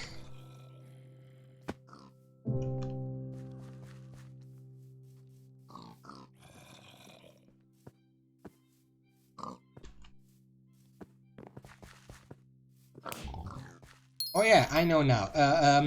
I don't know if they were released outside of Hungary, like in English language or whatever. But back when I was a kid, there were these audio cassettes. Remember those cassettes? Smurf audio cassettes, and they had a bunch of like Smurf themed songs. It was basically the Chipmunks, except Smurfs, Smurf themed, because they were like high pitched up to be more Smurfs and stuff. And a lot of... There were some original songs among them, but a lot of songs that they did were actually just parodies of existing songs.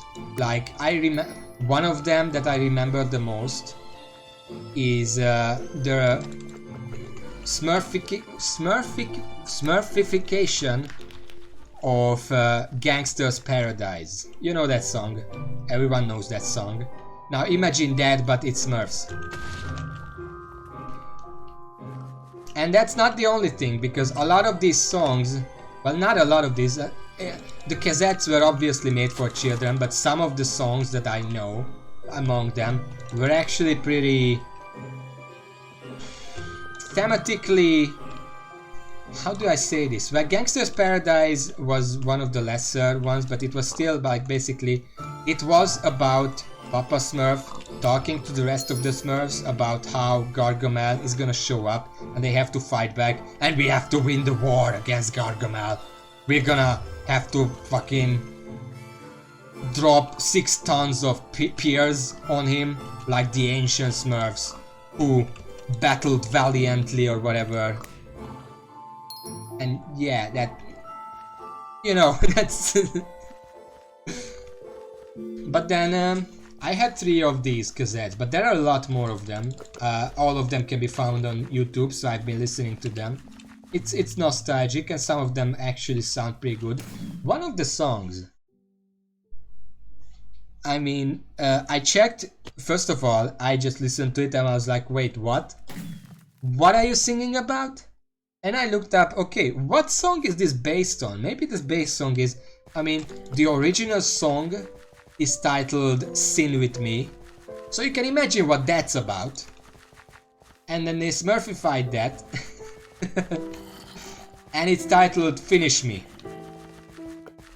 And it's not any less violent than what you would think. Basically, what it's about is that Gargamel tricked a Smurf into traveling to like the ice mountain, the top of the ice mountain, because he told him that oh, it's beautiful up there, we can go to the beach and whatever on Ice Mountain.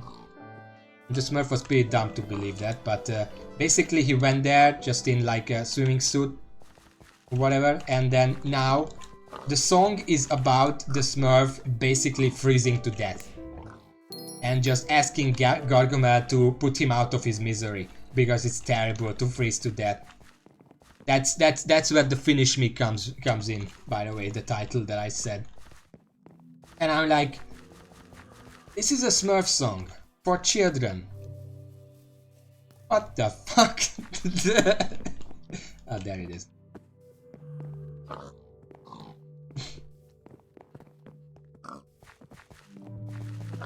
I didn't actually have that song when I was a kid, but yeah, nowadays I still understand that maybe that was a bit much.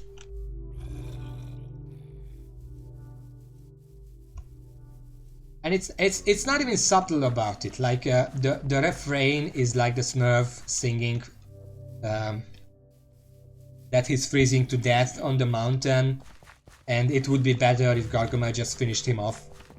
That's what the song is about. Smurf, children's Smurf song.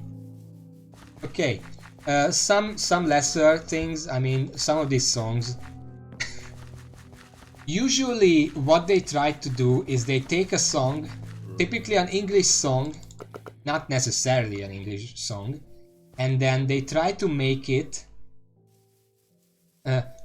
If the English title or English lyrics sound like something in Hungarian, they take that and then they write song around it. Like, let's see. They made a song. Everyone here knows the song Sex Bomb. I don't remember the artist, the singer, but everyone knows that. It's a pretty popular, it's a pretty famous old song. They took that song.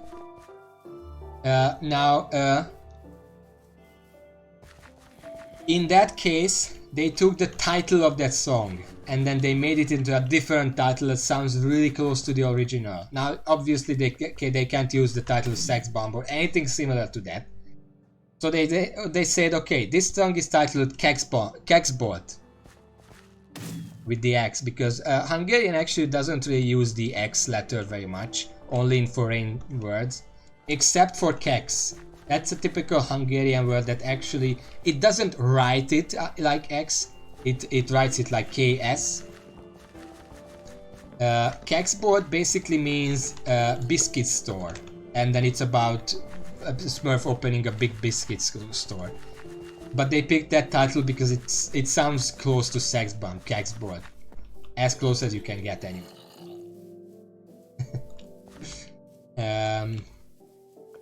One of the songs, I don't remember what was the original. What was the original?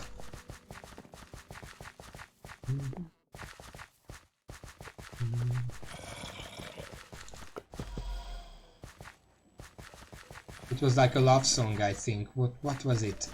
Give me a second, I'm gonna remember it.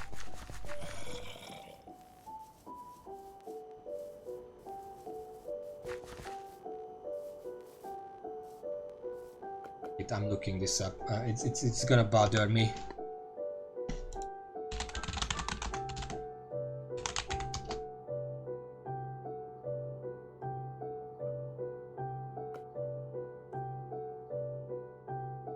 Where Do You Go by No Mercy. I don't know if you know it like that, but that was the original song. And what it was about basically is that some Smurf was really, I think he was really depressed. So Papa Smurf made a magic potion that would make him happier. But what it made is, it basically made him drunk. It's about alcohol, it's about drinking. And basically what it did is it made the Smurf very, how do you say it? Out of it. And the song is about the fact that he drank this magic potion that made him out of it, and now he can't find the cork to close the potion. Yes, he got blasted, and it's like it's a magic potion that he drank against depression, and now he can't find it. It's not a magic potion. He's drunk. It was alcohol. Stop lying to us. Smurf just got drunk. That's all. There are a lot of songs like this. Like there is in Hungarian. You probably can't actually make the connection that easy, but there is a song that Brainy Smurf sings to Smurfette, because you know there is like this thing where Brainy Smurf is in love with Smurfette, like a lot of others, but that's focused on more because he's a nerd and you know it's relatable, or I don't know. But he's singing, and it's written on YMCA. It's a parody of that song, so you know it's gonna be good. By the Village People, yeah. Except the title of that song in the Smurfified version is Hein Centikel, which basically means, well, I can't translate it in short, but basically Brainy Smurf is asking Smurfette how many more centimeters she needs before she's gonna accept him. Now, obviously, in Smurf themes, it's about height. Obviously, it's about height. But if you just listen to it in a vacuum, or just hear the title in a vacuum, you might think of other things. Like a guy asking a girl how many centimeters she wants.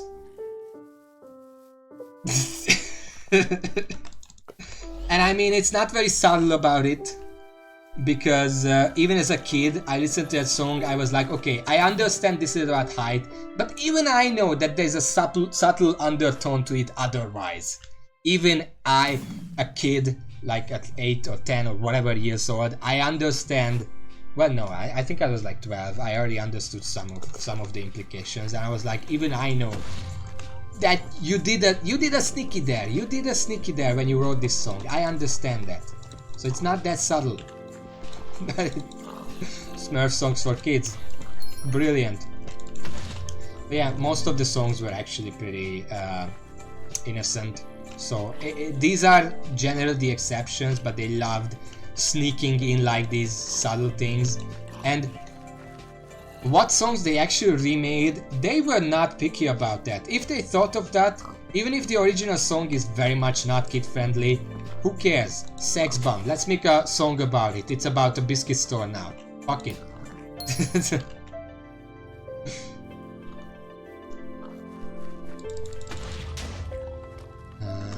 They flew separately.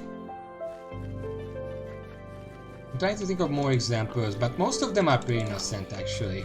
Like, there was one song among them that was actually kind of eerie to me as a kid. Like, it was, I don't want to say it was scary, because a song can't really be scary, but it was very ominous.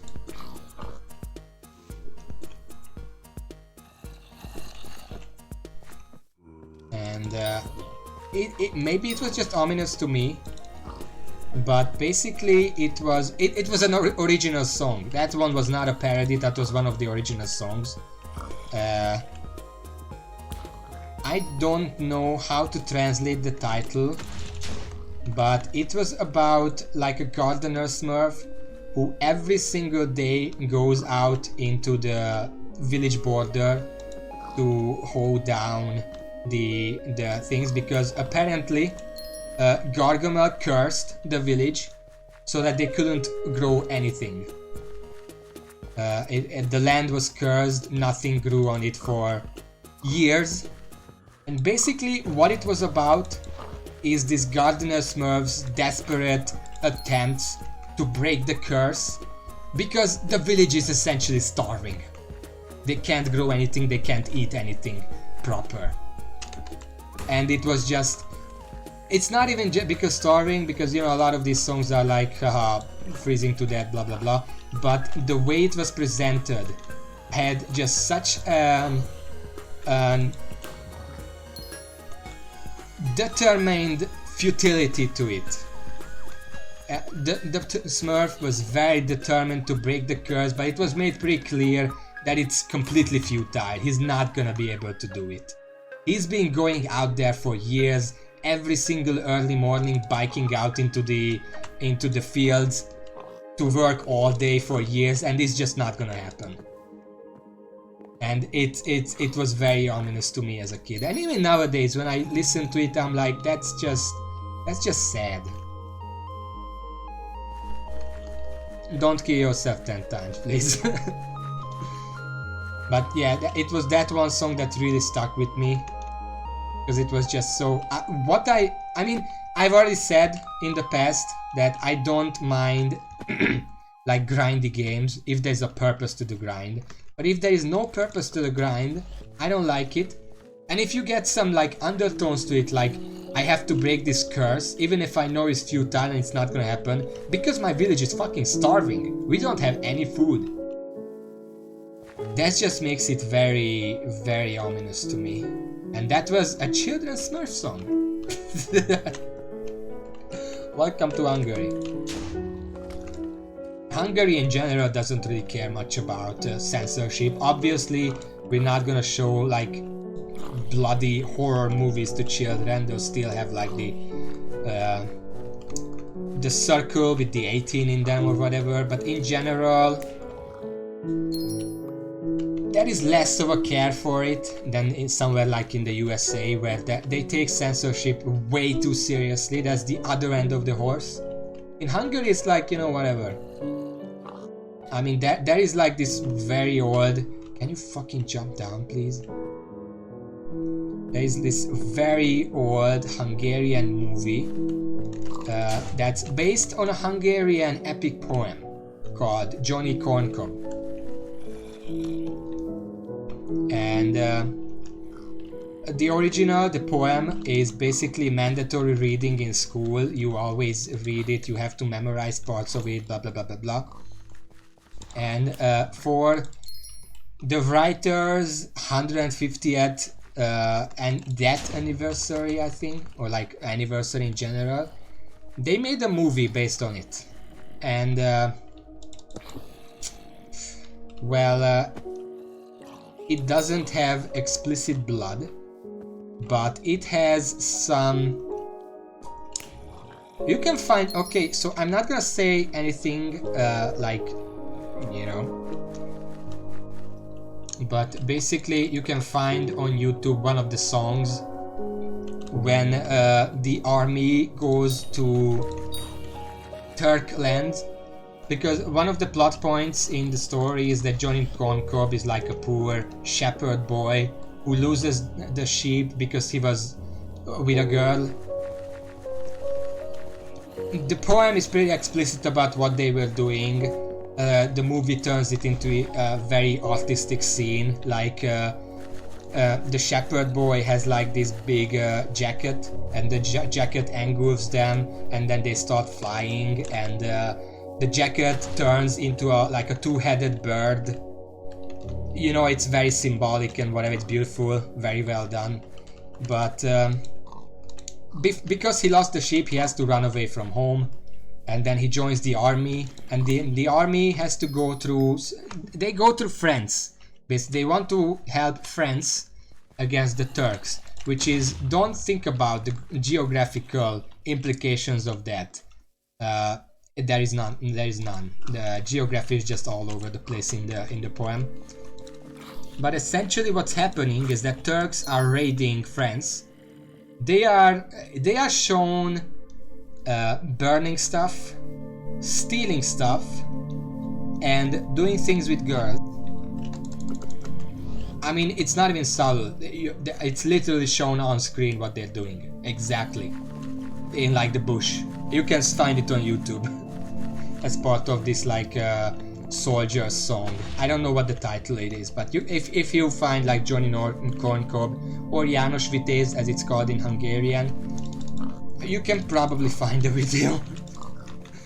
It's not extremely graphic because the entire movie is drawn in like this very artistic way, so it's very, very refined, but still, it's there.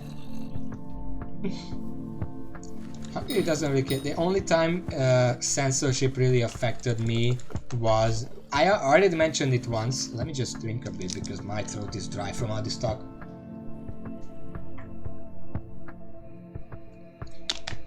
Yeah.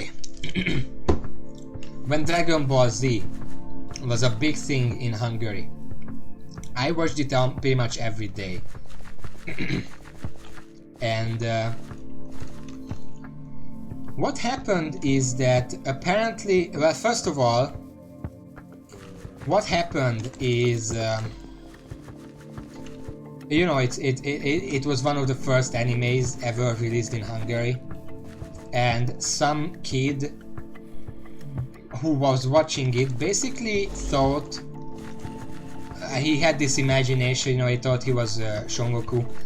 That's how it's said in Hungary.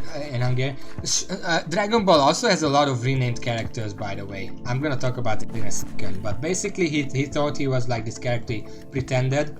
And he thought that if he jumps out the window, then the flying cloud is gonna come catch him, and then say, well, it didn't. And then after that happened, they moved Dragon Ball from the afternoon slot to near midnight. At which point I couldn't stay up to watch it. I asked my father to like record it on VHS every time, and then the next day when I come home from school I watch it on the VHS. And once I watched it, then the VHS could be used to record the next one because I didn't need the one I already watched. And then we did that for a while, and then eventually it was just removed from air completely, like banned. Dragon Ball Z was banned in Hungary for a couple of years. Yeah, I try because you know what I'm doing on stream. It's not interesting, so I'm just herding pigs. It's literally the most boring thing you can do in a game. So I have to talk about stuff. I don't know who among you watched Dragon Ball excessively, but I remember exactly the point where they just banned it and I no longer could watch it, and I didn't ever figure out how it continued. Basically, there were a few storylines. Son Goku, how do you say Goku? I think he's just called Goku in the English one. In Hungarian it's called Son Goku and Son Gohan, that's what his son. So basically what was happening is that Goku was dead, and he was running on this really long heavenly golden road, and he had to make it to the end to meet some master. I don't remember how he died or what happened or whatever, why he was running, but he was running for like 2 seasons or whatever. In the meantime, Gohan, his son, was under the wings of, I think he was called Piccolo in English, like this green dude who was an enemy of Goku but took it upon himself to train Gohan, and he left him in the desert for half a year, saying that if you survive this half a year then I'm willing to train you, and then he just fucked off. And I remember that eventually, well, it's for Gohan it started like he was running from these giant sandworms or whatever, and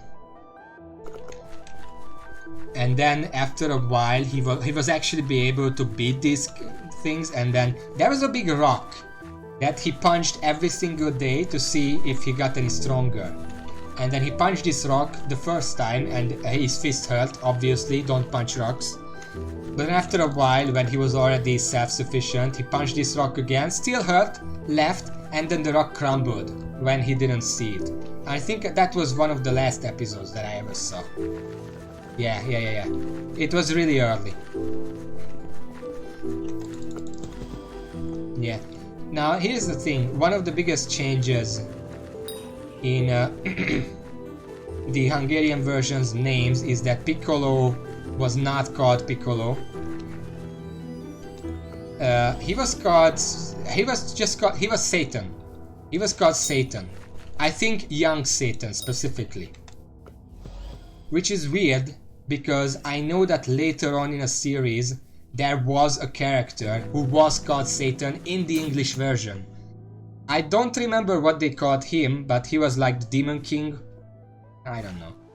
I don't remember. I just remember that I had some Dragon Ball cards, and on those cards Piccolo was called Piccolo, and I mean, that's not his name. I was like, that's not his name. He's called Satan.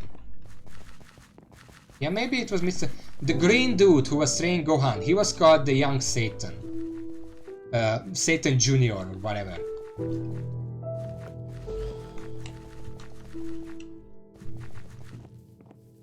And I did some research on these names as well. I looked up some stuff. I don't remember most of them. I remember there was like this character, Frieza, which was specifically named like that in the English version because Freeze, you know, they had like these ice-themed names, that group. I know that in Hungarian, they literally just took the English name Freezer, and named them Dermesztő, which literally just means something or someone that freezes things.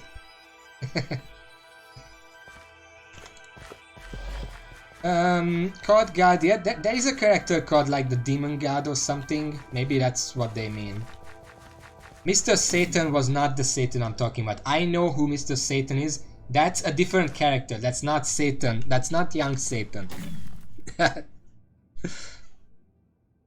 Krillin, I don't remember what Krillin was, but I'm pretty sure it was just Krillin. I could look up a Hungarian Dragon Ball site and check right now, but it's not that important. It is very important. I'm just gonna say like Dragon Ball Z szereplők. That's characters in Hungarian. Szereplők listája. Okay, so there is a huge list here, so I'm gonna continue the form while I'm reading. Tell me if the name is familiar. Arcania, the fairy girl, apparently. Devil, the demon, yeah. It's very complicated. Then Arcania, I have no idea what that is. I don't know who Anin is. I don't know who Arale is. I don't know who Baba is.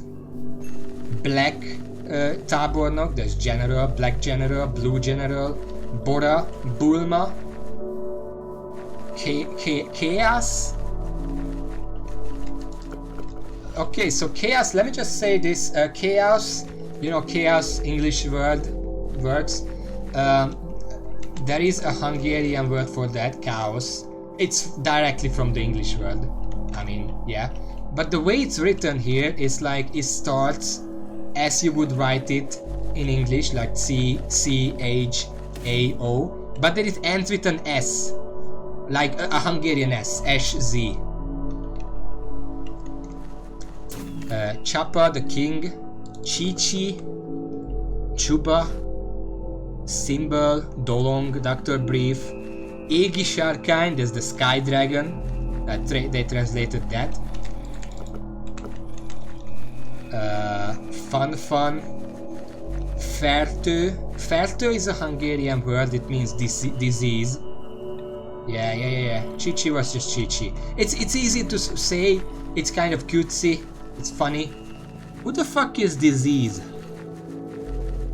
Fertő. Is there like a character that's named like disease or something? Something similar? What the fuck is this Minecraft music?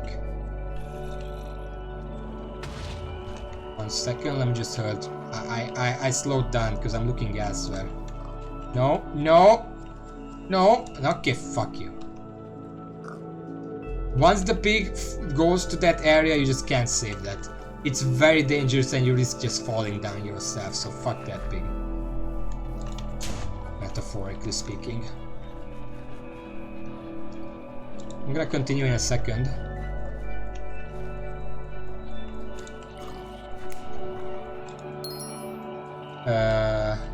Gola, Gold, Gyuma, I don't know how to say that, if it's Hungarian or English pronunciation. Husky, That's the young Satan right there, if you Shatan. Young Satan, like Satan Junior. That's literally what it means. Yasmin, that's Jasmine. Yasmin in Hungarian.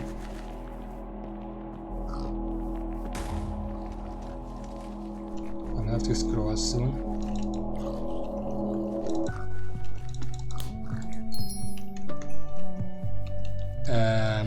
If you shout Yasmin, Karin, Master Karin, like Karin Mester. Mester is master, obviously. Ken, son of the giant. Ah, fuck. Krillin. Krillin is just Krillin, of course. That's how I remember it. Lunch. That's apparently voiced by a woman, so it's some kind of girl. I have no idea who that is. Krillin is just Krillin.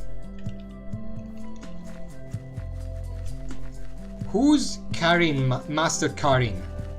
Karin Mester.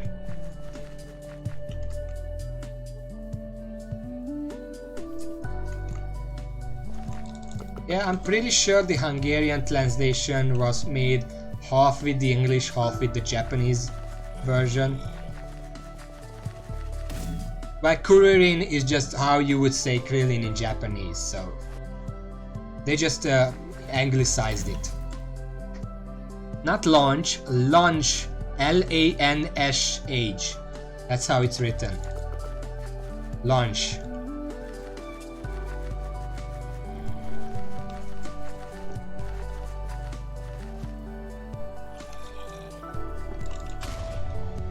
Probably the same. They like changing names, as we established. I don't know who that is. I don't think he was a thing back when I watched. 1 second and I continue. I just have to focus on the farm as well. Yeah, Akira was on early up. I already said her. Her. I guess it's her. Then I don't know who. Something A. Yeah. Anyway, moving on in a second. Just getting my pig.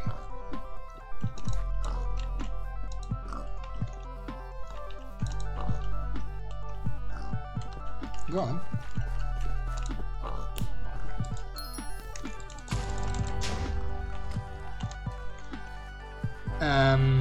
Korean lunch. Mochek. Mochek is a crude way of saying cat in Hungarian. So is there any character that's like called like a cat, or like, I guess it would be like Neko something in Japanese, I guess. Is there a character like that?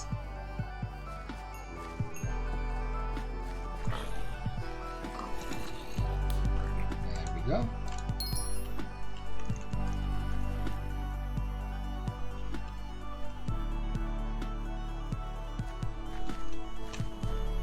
Then there is mail.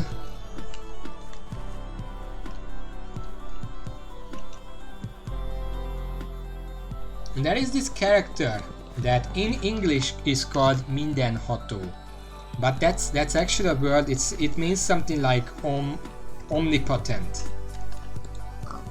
That's the name of the character. So maybe that's the god that you mentioned earlier. Is there like a character like that? I don't know. I remember that it was a big deal, but I don't remember much about the story itself. Let's see. Wait just a second. These pigs stay around for 90 seconds. So I have to be fast when I tag them. Momo. Mrs. Brief. Murasaki Ninja. I have no idea what these are. Nam. Brother of Nam. He doesn't have a name. Octagon. It's a. By the way, this is not just Z. The Wikipedia article I found is just characters of Dragon Ball. So I guess it's all of the series. combined. Then we have Pilaf, Red General, Renardo, Senbei, what the fuck? Senbei Norimaki, Shao, Shula, Silver General. It's not the same kind of general, but I don't know like military ranks in English, so it's all of them are just gonna be generals. Also, this music is music box music, like a CD music, disc music. Son Gohan, grandfather of Son Gohan. Son Goku, that's here. We know that. Yeah, as I said, it's just every single character in the entire series, because it's pretty long. Oh wait, no! I'm dumb. This is all of these are the original Dragon Ball, because a bit down there is an entry called the characters of Dragon Ball Z. So those are gonna be the ones there. Let's see, Son Goku, Suno, mother of Suno, father of Suno, Heartless Satan. That's a different Satan, that's not the young Satan, this is a Heartless Satan. I think that's the Demon King. I think that's what the Demon King is called in Hungarian, Heartless Satan. Well, that's a name. Okay. There is probably gonna be like some other Satans. I know there are at least 3 of them. Heartless dude with a funny suit. I don't know. I can't really check. Like most of these don't link to anything. Like Son Goku is a link, obviously, and Young Satan is a link, obviously. But this is from the original series. Anyway, Tambourine. Who the fuck is Tambourine? I don't know. Tao Pai Pai. These are specifically Japanese names, I can tell.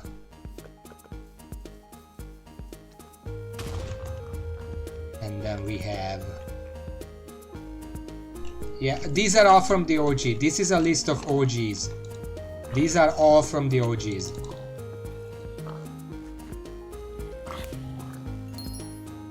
Then we have Taro, Teknös, which means turtle. So I would assume that's Master Turtle, the Kumo, Kami, Master Kami or something. He's just called Turtle.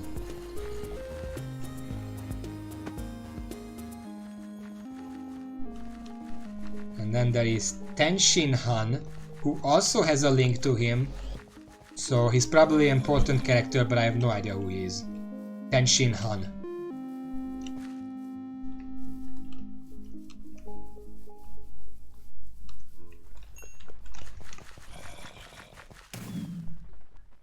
Tien. There is no Tien here. There's no Tien here, it's just Tenshin Han and Taro. There is Upa. Yeah, Tien. That's 10. That's in Grand Blue Fantasy. Oh my god, now we know where he went.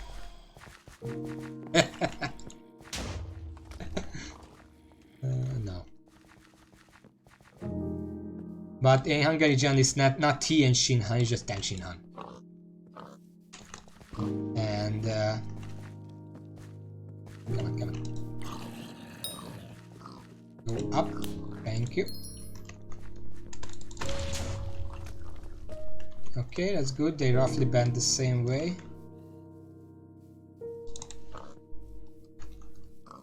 Let's grab them real quick.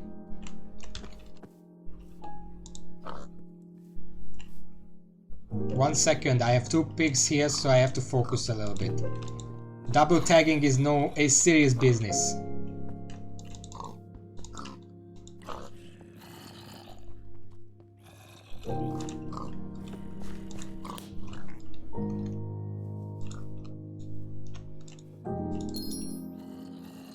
Little bit of lag there, I couldn't open it. This is not my pig. Where is my pig? There it is.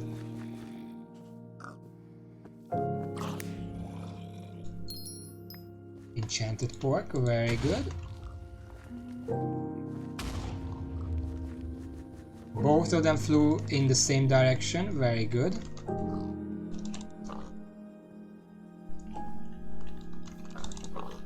You're just going there right now. This is why knockback 2 is great for herding the pigs. You can just 2 or 3 hits on a flat surface is typically enough to get them there. It's right here.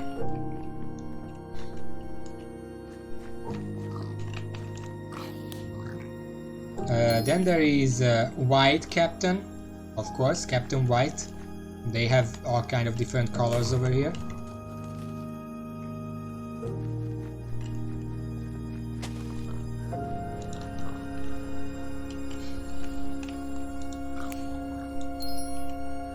Yairobei,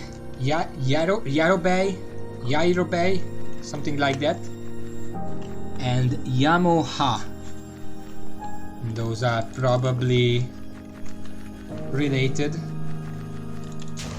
Yajirobe, yeah, sure, whatever. I don't know who they are.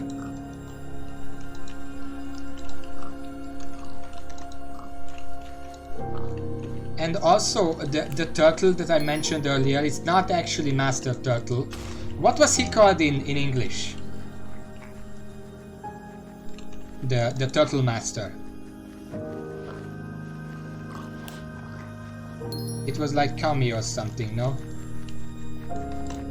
Roshi? The fuck is Roshi?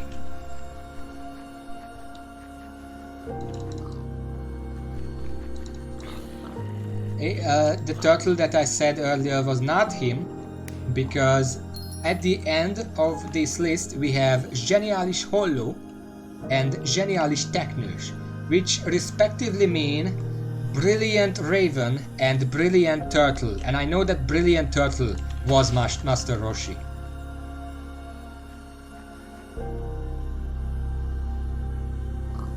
He was called Brilliant Turtle in the Hungarian version.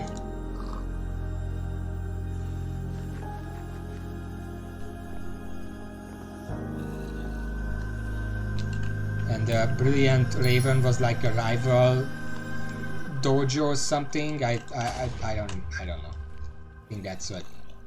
Yeah, Old Parrot Master guy is a Brilliant Turtle. That's his name. Like it's his name. Okay, fuck. Master Shen, is that the Raven guy?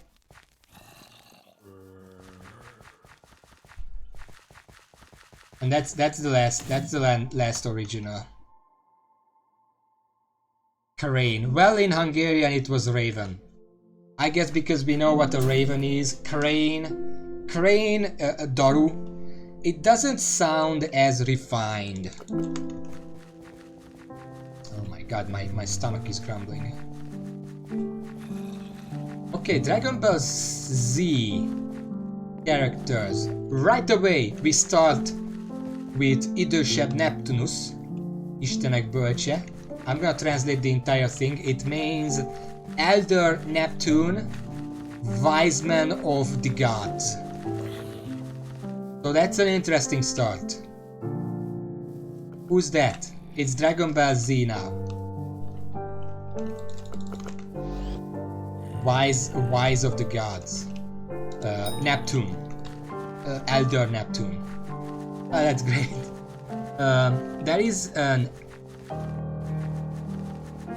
There is a next character listed here is Árva Felkutató, which is not a name, it's a title, it's like an occupation. It means a person who searches for orphans, who seeks out orphans, and I don't know what he does with them.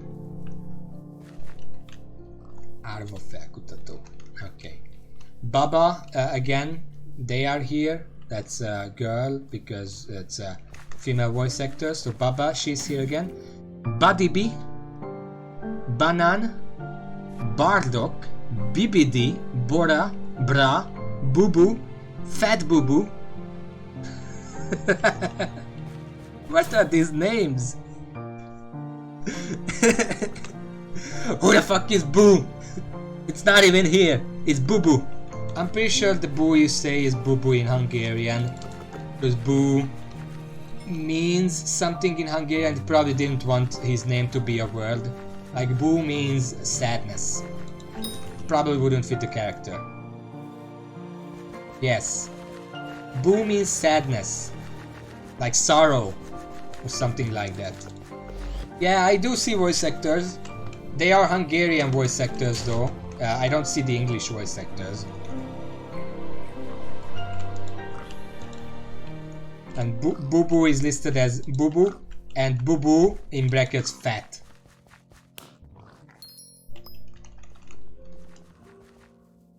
I think I know who that is, by the way. I'm pretty sure I know who it's that like unstoppable shape-shifting character. No, the Neptune guys was Vizzy George. Or like George Vizzy, if you're saying it in English order.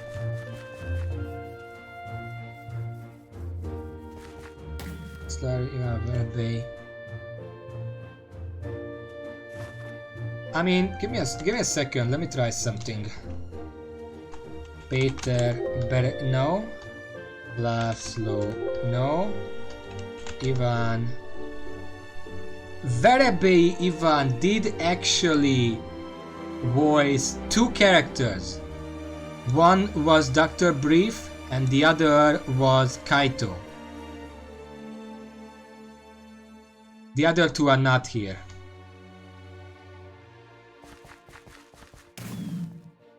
Anyway, moving on. So Fat Boo Boo, Bulma here again, of course. Butta, that's a really weird name in Hungarian. If you say it with one T, like Butta, that just means stupid. I don't know who that could be. Is this still Minecraft music? I'm playing Minecraft music. What is this music? And then after Butta we have C6, C16, C17, C18, C19. So those are characters as well. They are each voiced by different persons, so they are in fact different people. Is it like are there like the cyborgs, the androids? There are like 5 of them. Yeah, it's probably them. And then there is Cell. Cell, I'm pretty sure I know who Cell is. Cell is the guy who like sucks out your innards, right? Is that the guy with his tail like a scorpion and he sucks out your everything and leaves behind like the skin? Okay, so I know who that is. Chaos again here, but this time it's written properly, like the English Chaos. Yeah, I'm sure he does. Chi-Chi here, Chico. General Cord. I just had to scroll a bit. General Cord, Sidoni. Southern Kaito. There are a few Kaitos here, it seems like. This one is Southern Kaito. Dende. Then we have Dermaster, which I already talked about. It's probably Frieza. Because of, you know, the obvious name similarity. Soldier of Frieza, which is probably like a one-time role or whatever, you know, when there's a Soldier of Frieza. Okay, you're up, Tibor. Devla. I have no idea who that is. Dodoria. I have no idea who that is. Dolong or Oolong with 3 O's at the beginning. I really don't know who that is. Dabura? There is no Dabura, there is Dodoria and Dolong. Or Oolong.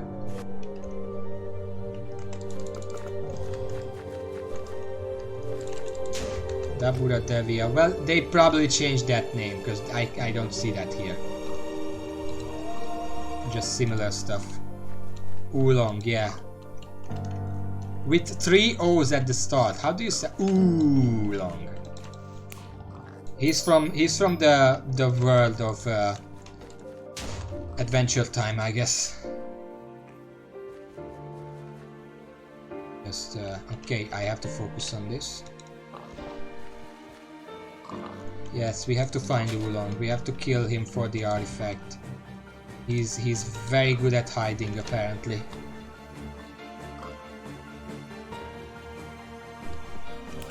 Okay.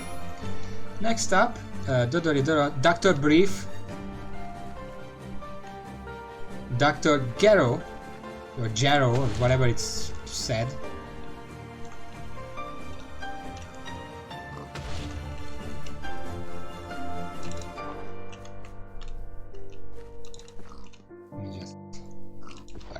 Jero, and there is the Dr. Nemo, I'm sure.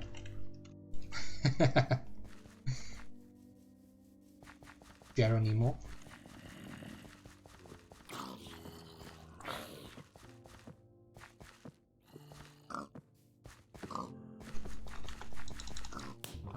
Why is he called Brief?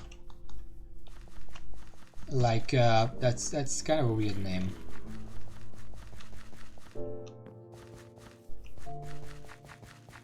It's still a weird name. What's his full name? Boxer Brief?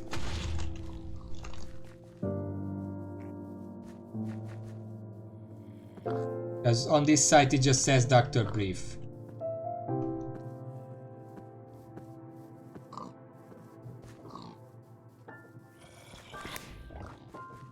Why did you drop? I don't know what that means. Moving on. Dr. Emily, Anna. Those are pretty standard names.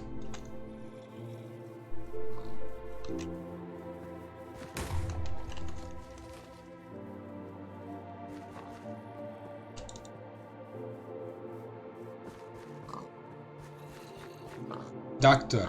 That's his first name. Well, it seems like he had some demanding parents, apparently. Whoop, inventory full. Let me just clean that out.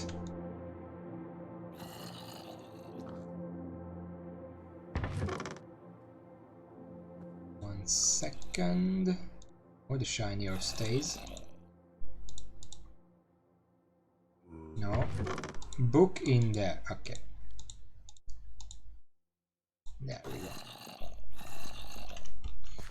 Well, what was his original name? Do we know what his original name was, or did they just make this up so they don't have to come up with a different name? So yeah, they literally just did that so they don't have to come up with a name. Oh, the music is over. I'm not gonna start new music because I'm gonna end the stream in up to half an hour.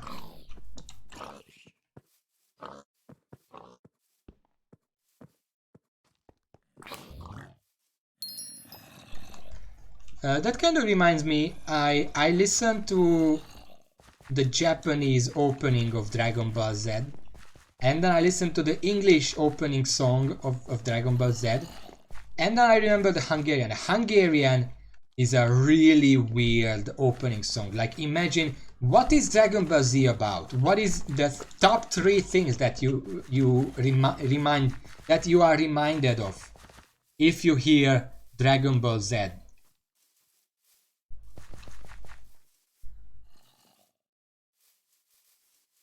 Well, I'll tell you what it's not about, first and foremost, because the Hungarian song has a really weird lyrics. Basically, what the Hungarian song's lyrics are is like Dragon Ball Z, good will prevail, Dragon Ball Z, love and friendship. That's the refrain. Love and friendship, Dragon Ball Z. Welcome to Hungary. Okay, moving on with the characters. Garbik Jr. Captain Ginyu, Gotrunk, Trunk és Goten fusioned, Goz, Ginyu, yeah, Ginyu, Captain Ginyu, I don't know who that is. It sounds really weird as a word, Ginyu. Any words in general tend to sound kind of weird. Is a thing, okay, yeah. Goz, Gregory, Gudo, Duma, Princess. That's just a character here, Princess. Written not even capitalized, it's just Princess with a small p or h because it's Hercegna in Hungarian, but you know what I mean.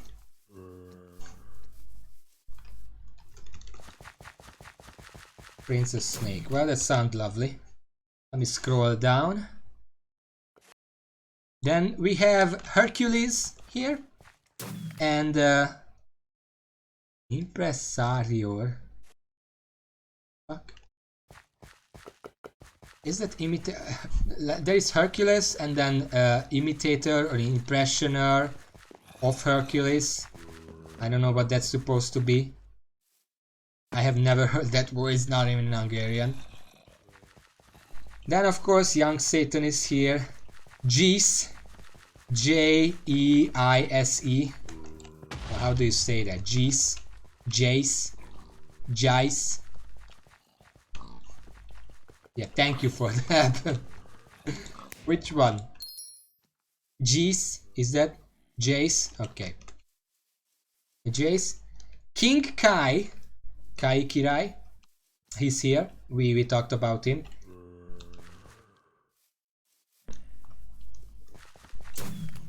Then there is also Kaito. Eastern Kaito. Which was a girl apparently. Yeah, Kaito. Wait. Oh, okay. Pause. Because there is his King Kai, which is voiced by a person. And then there is Kaito, which is voiced by two different other people. He has two voice actors. And then Eastern Kaito has one voice actor, but it's female. Unlike the other ones, which were male voice actors.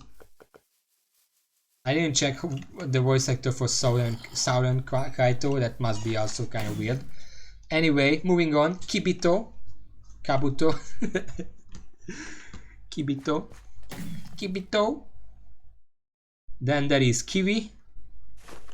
Then there is Krillin, but this time with one L. In Dragon Ball, the original it was written with two L's. Now it's written with just one L. Krillin. There is again Lance. Lunch. A second. Missing some piece because I'm looking elsewhere.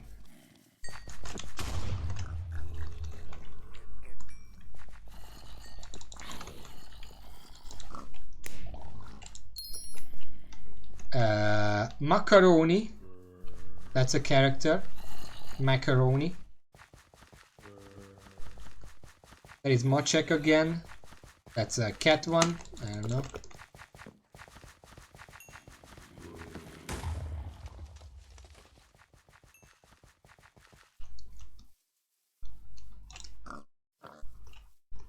Cat, yeah, because Mochek in Hungarian, Mochek literally just means cat, but it's like a more casual way of saying it, like extremely casual.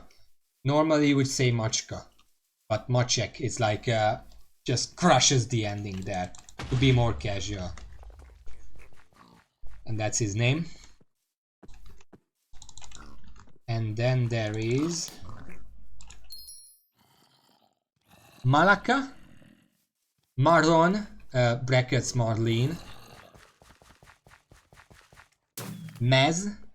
There is the Mindenható again, the omnipotent. Momo, Mrs. Brief. Namek. Great lead boss or whatever. Yeah, probably. You're not using the right O for it though. It's a long O, not a short O. Yeah, probably Guru. It's like some great boss, big boss Namek.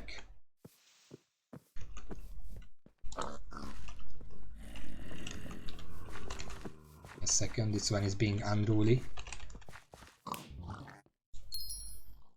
It's more like Nagyfőnök as in chief or something like that, and not physically big.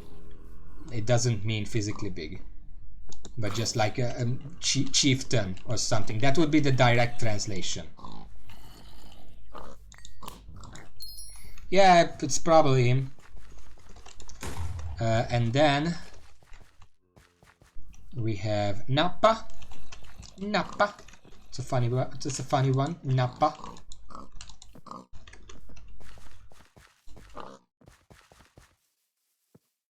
Who's Nappa?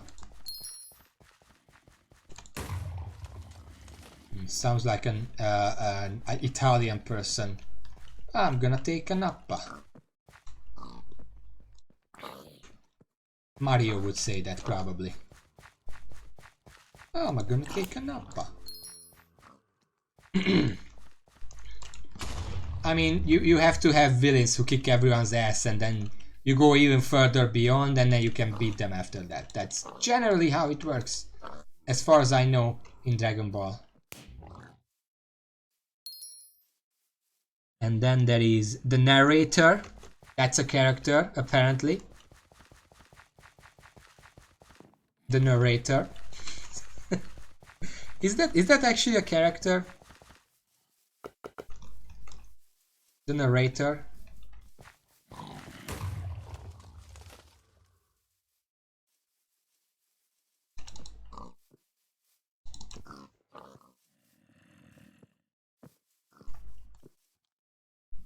Did the original not have a narrator? Was Dragon Ball Z the first one who that had a narrator?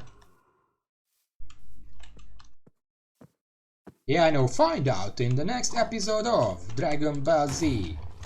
Whatever they said. Tune in next time in Goku dies. And I'm like, okay, why the hell would I watch that now? Because I already know what happens. Yeah, okay. Next up, Neptunus, which is Neptune, not the Elder Neptune. This is the normal Neptune.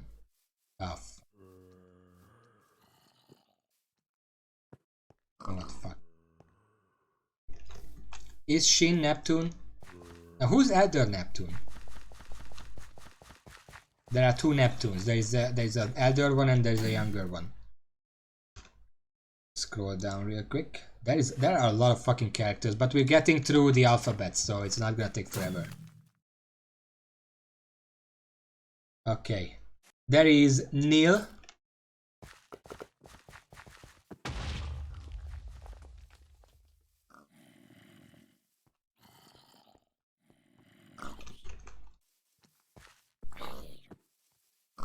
That makes sense.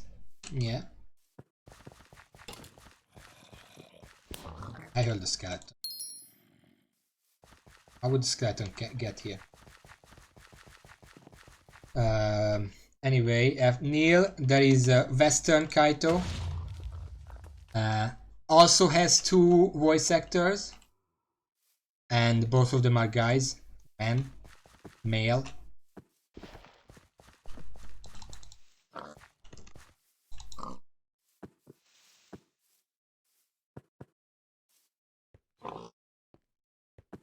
No. Yes, thank you. Then Olivue. O-L-I-V-U-E. Olivue. It's a guy. Based on the voice actor, at least. Oob with two U's. Like a boo, but reversed, and with a U and not O's. Oob is boo. Why is it not Ubub if they're just reversing it? They renamed the original, they didn't rename the reverse. Okay, there is Pan. Like Pan, Pen, frying pan.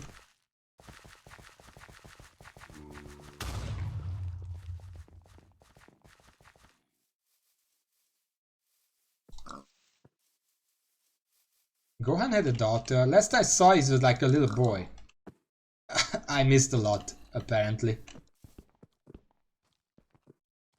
Of course, time skip. Yeah.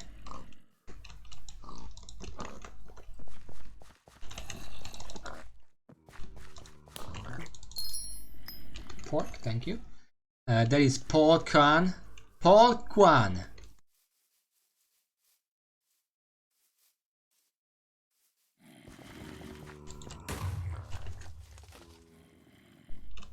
Paul Kwan, yes. That's how it's written. What? Yeah, P-A-U-L, new word K-U-A-N. Who's Pecan?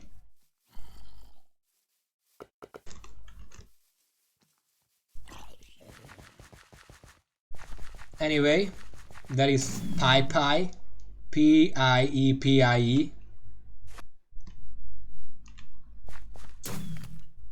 Oh. Pi Pi. Pi Kuhan. Yeah, whatever. Yeah, probably. Paul. Paul Kwan. Paul. That's why he was a lesser Piccolo, because he got like an office worker name. They just say, Paul, hey, deadline's tomorrow, have the paperwork on my desk by today evening, please. Or 4 o'clock.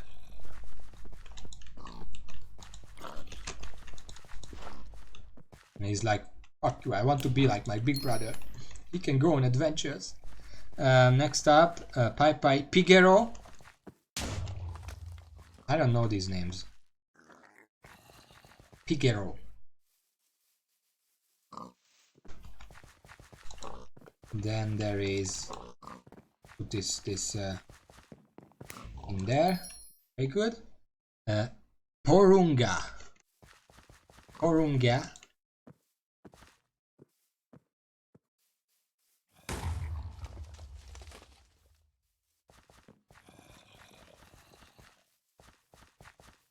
Dragon of. That's getting a bit complicated.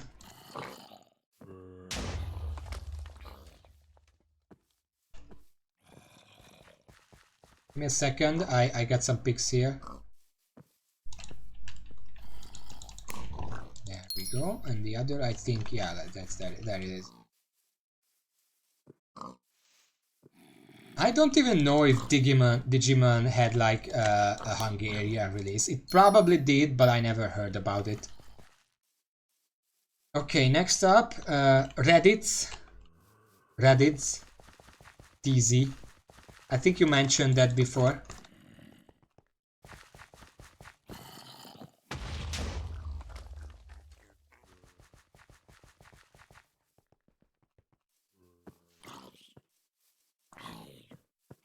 I should know him then. What did he look like? Because I should know him, because back then I was still watching. But I don't remember anyone named that.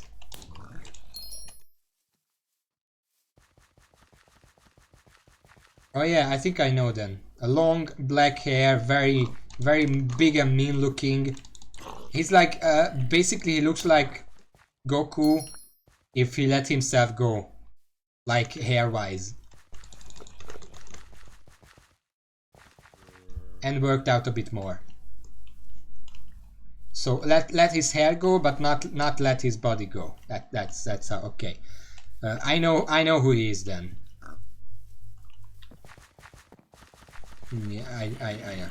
Reacum. That's a character name. R-E-A-C-U-M.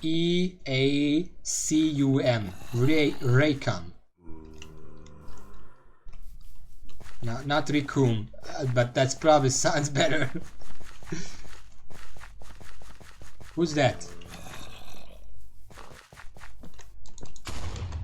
Riccoon.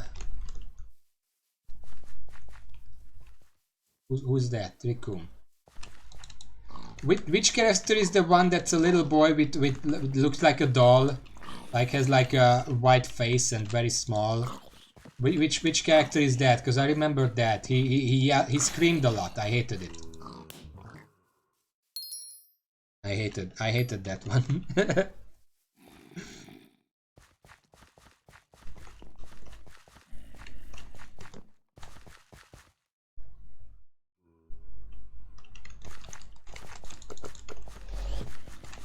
Yeah, I hated that guy.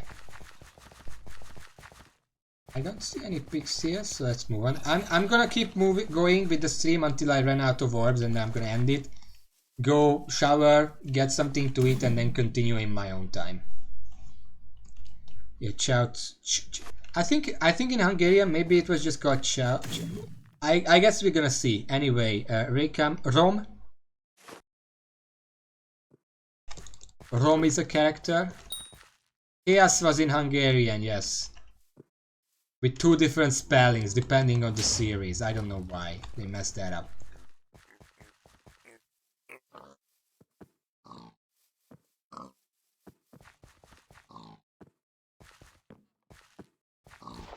Is Sarmos, is he called that in English as well? Because Sármos, that's a Hungarian word.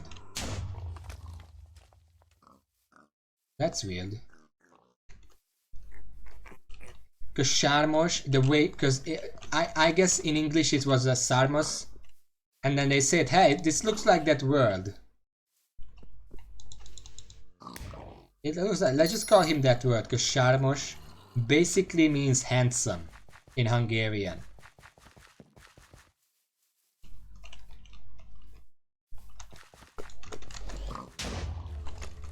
Was he handsome, Sarmos? Was he handsome? Is the name true, or is it like an ironic name? Well, alright then. Okay, fucking zombies hiding the orb so I can't see it. Sármos, Shibito.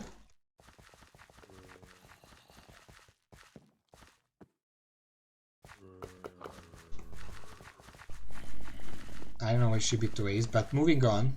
There is Gohan, Son Gohan. Yeah, that sounds lovely. Son Gohan and Son Gohan adult. Then we also have Son Goku.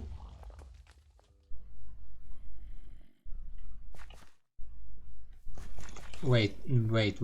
Okay, go back. Son Gohan and Son Gohan adult. Now, as a lot of cartoons do this, where you know the adult is like he probably has like a deep voice or whatever. The child version of Son Gohan in Hungarian, but probably also in English, if I would have to guess, was voiced by a woman for obvious reasons. You know, child, higher pitched voice. It works out. But the funny thing is, there is also Son Goku. He doesn't have a child version, but there is someone here called Son Goten. Who the fuck is Son Goten? Because he also has a child and an adult version, and the child version of Son Goten has the same female voice actor as the child version of Son Gohan. It's the same voice actress, which I mean, I guess it saved them some some voice actors.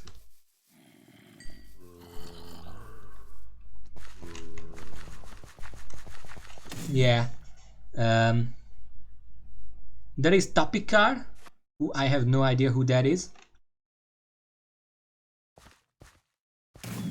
Tapikar.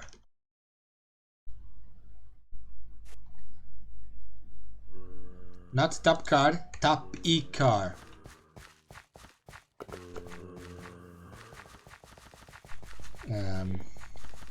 see, Tapikar. There is the turtle again, Technish.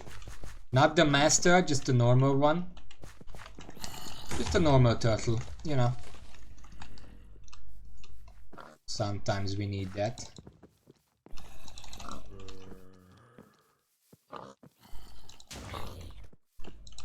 Turtle, yeah. Can you please go into the orb? Thank you. Tenshinhan again here. Tortellini.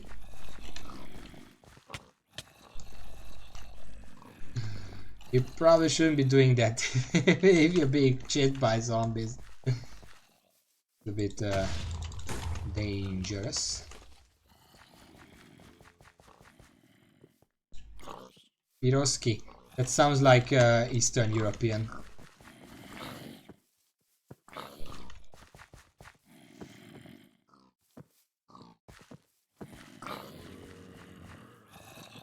Give me a second, I need to... What the fuck is with all these zombies? Sometimes when it's night there are just way too many zombies, I can't see shit. What do you mean butchered the joke? What did I do? I didn't do anything. I'm innocent.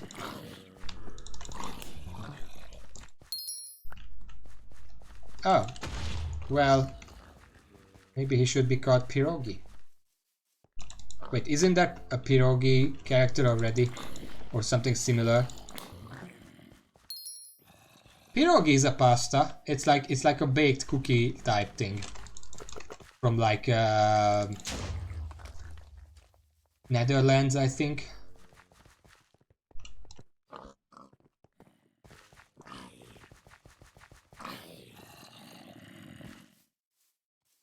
Yeah, it is, but it's baked. It's technically pasta, just not the same type of pasta like you cook it or whatever. Next up, Trunks, Yupa. Those two are voiced by the same person.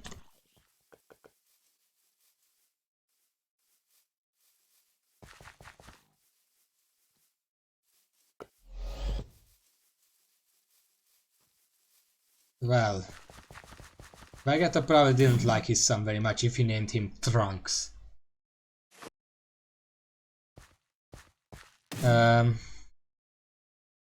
Then there is Vegeku, which is apparently Son Goku and Vegeta's fusion.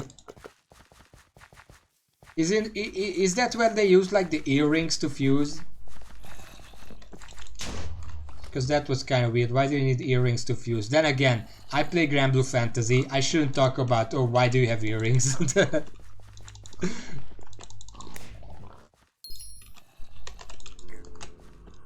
Oh, I ran out of...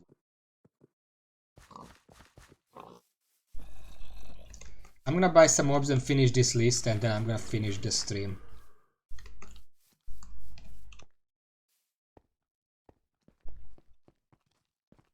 Give me a second, just gotta go back to the town. I'm not gonna bother with the auction house, I'm just gonna buy some here. Still only 6.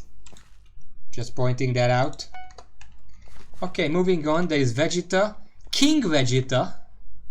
Which, Vegeta has 2 voice actors and King Vegeta has a 3rd voice actor.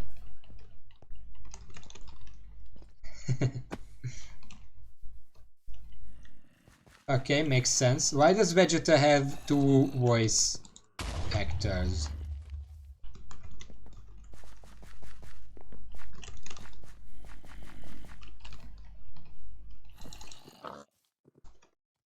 Oh, okay.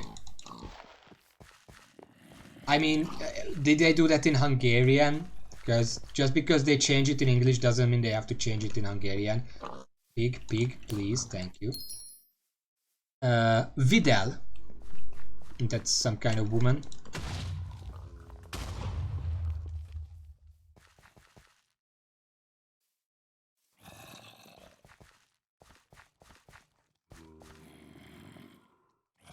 Where the fuck did it go?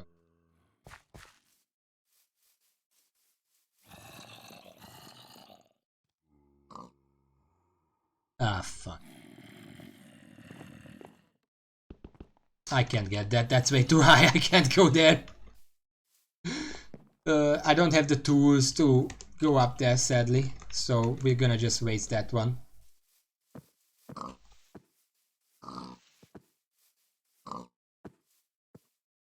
Sometimes they land on trees or tall pillars and you just can't get there. Sometimes they walk off on their own, but usually they just stand there.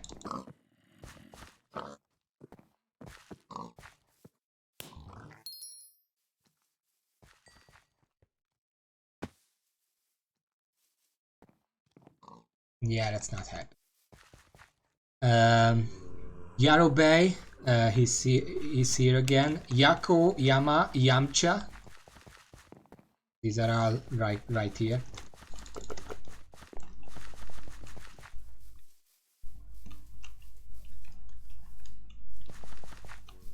I think we talked about most of those already. That is Zarbon. It's a pretty cool name, Zarbon.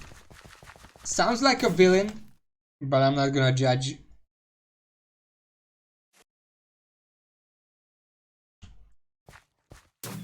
Zarbon.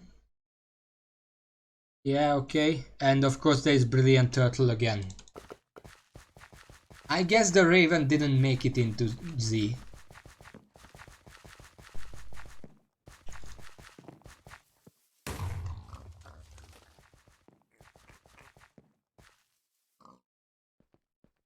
I'm pretty sure even in the original, the Raven or like Crane Master or whatever was in like just a couple episodes to be part of that tournament and then never again.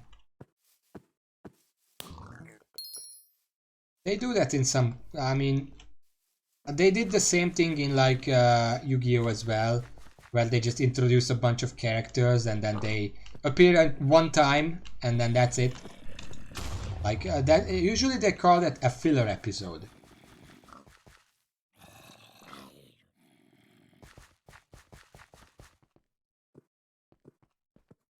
Okay. Do the orb with you. And there are some additional Hungarian voices part where it was Warrior of Garbage Junior, Orphan, another Warrior of Garbage Junior, Man in the Spice Store, another Man in the Spice Store, and another Orphan.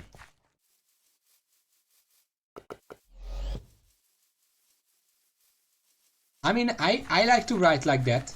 I used to write like stories. I did that where I just, okay, let's come up with a premise and then see where it goes. It's interesting because even I don't know how the story will end. It makes it interesting. It makes for interesting story writing, but not necessarily a coherent story. Anyway, that's all the characters of Dragon Ball Z.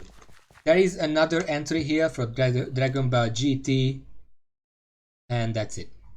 But I'm not gonna go through that right now. I should really end the stream here because I've been pretty long. I did not even feel like that I've been talking for 4 hours. I've been constantly talking, so time just flew away. I farmed like 2 or 3 stacks of shiny orbs. No relic, but I have to go shower. Gotta go eat something because I'm hungry. And then I'm gonna return to farming unless someone else suddenly finds it. So, okay. I don't see any pigs here. So I'm gonna end the stream here. I'm gonna be back on Friday. Usual time. No short stream or anything. No shenanigans. It's just gonna be the usual time. So, thank you all for watching. Whereas still who is not here, thank you all. And until next time, at which point, hopefully the relic is going to be found. Preferably by me. But just anyone. Please. Please. Until the next time. Later.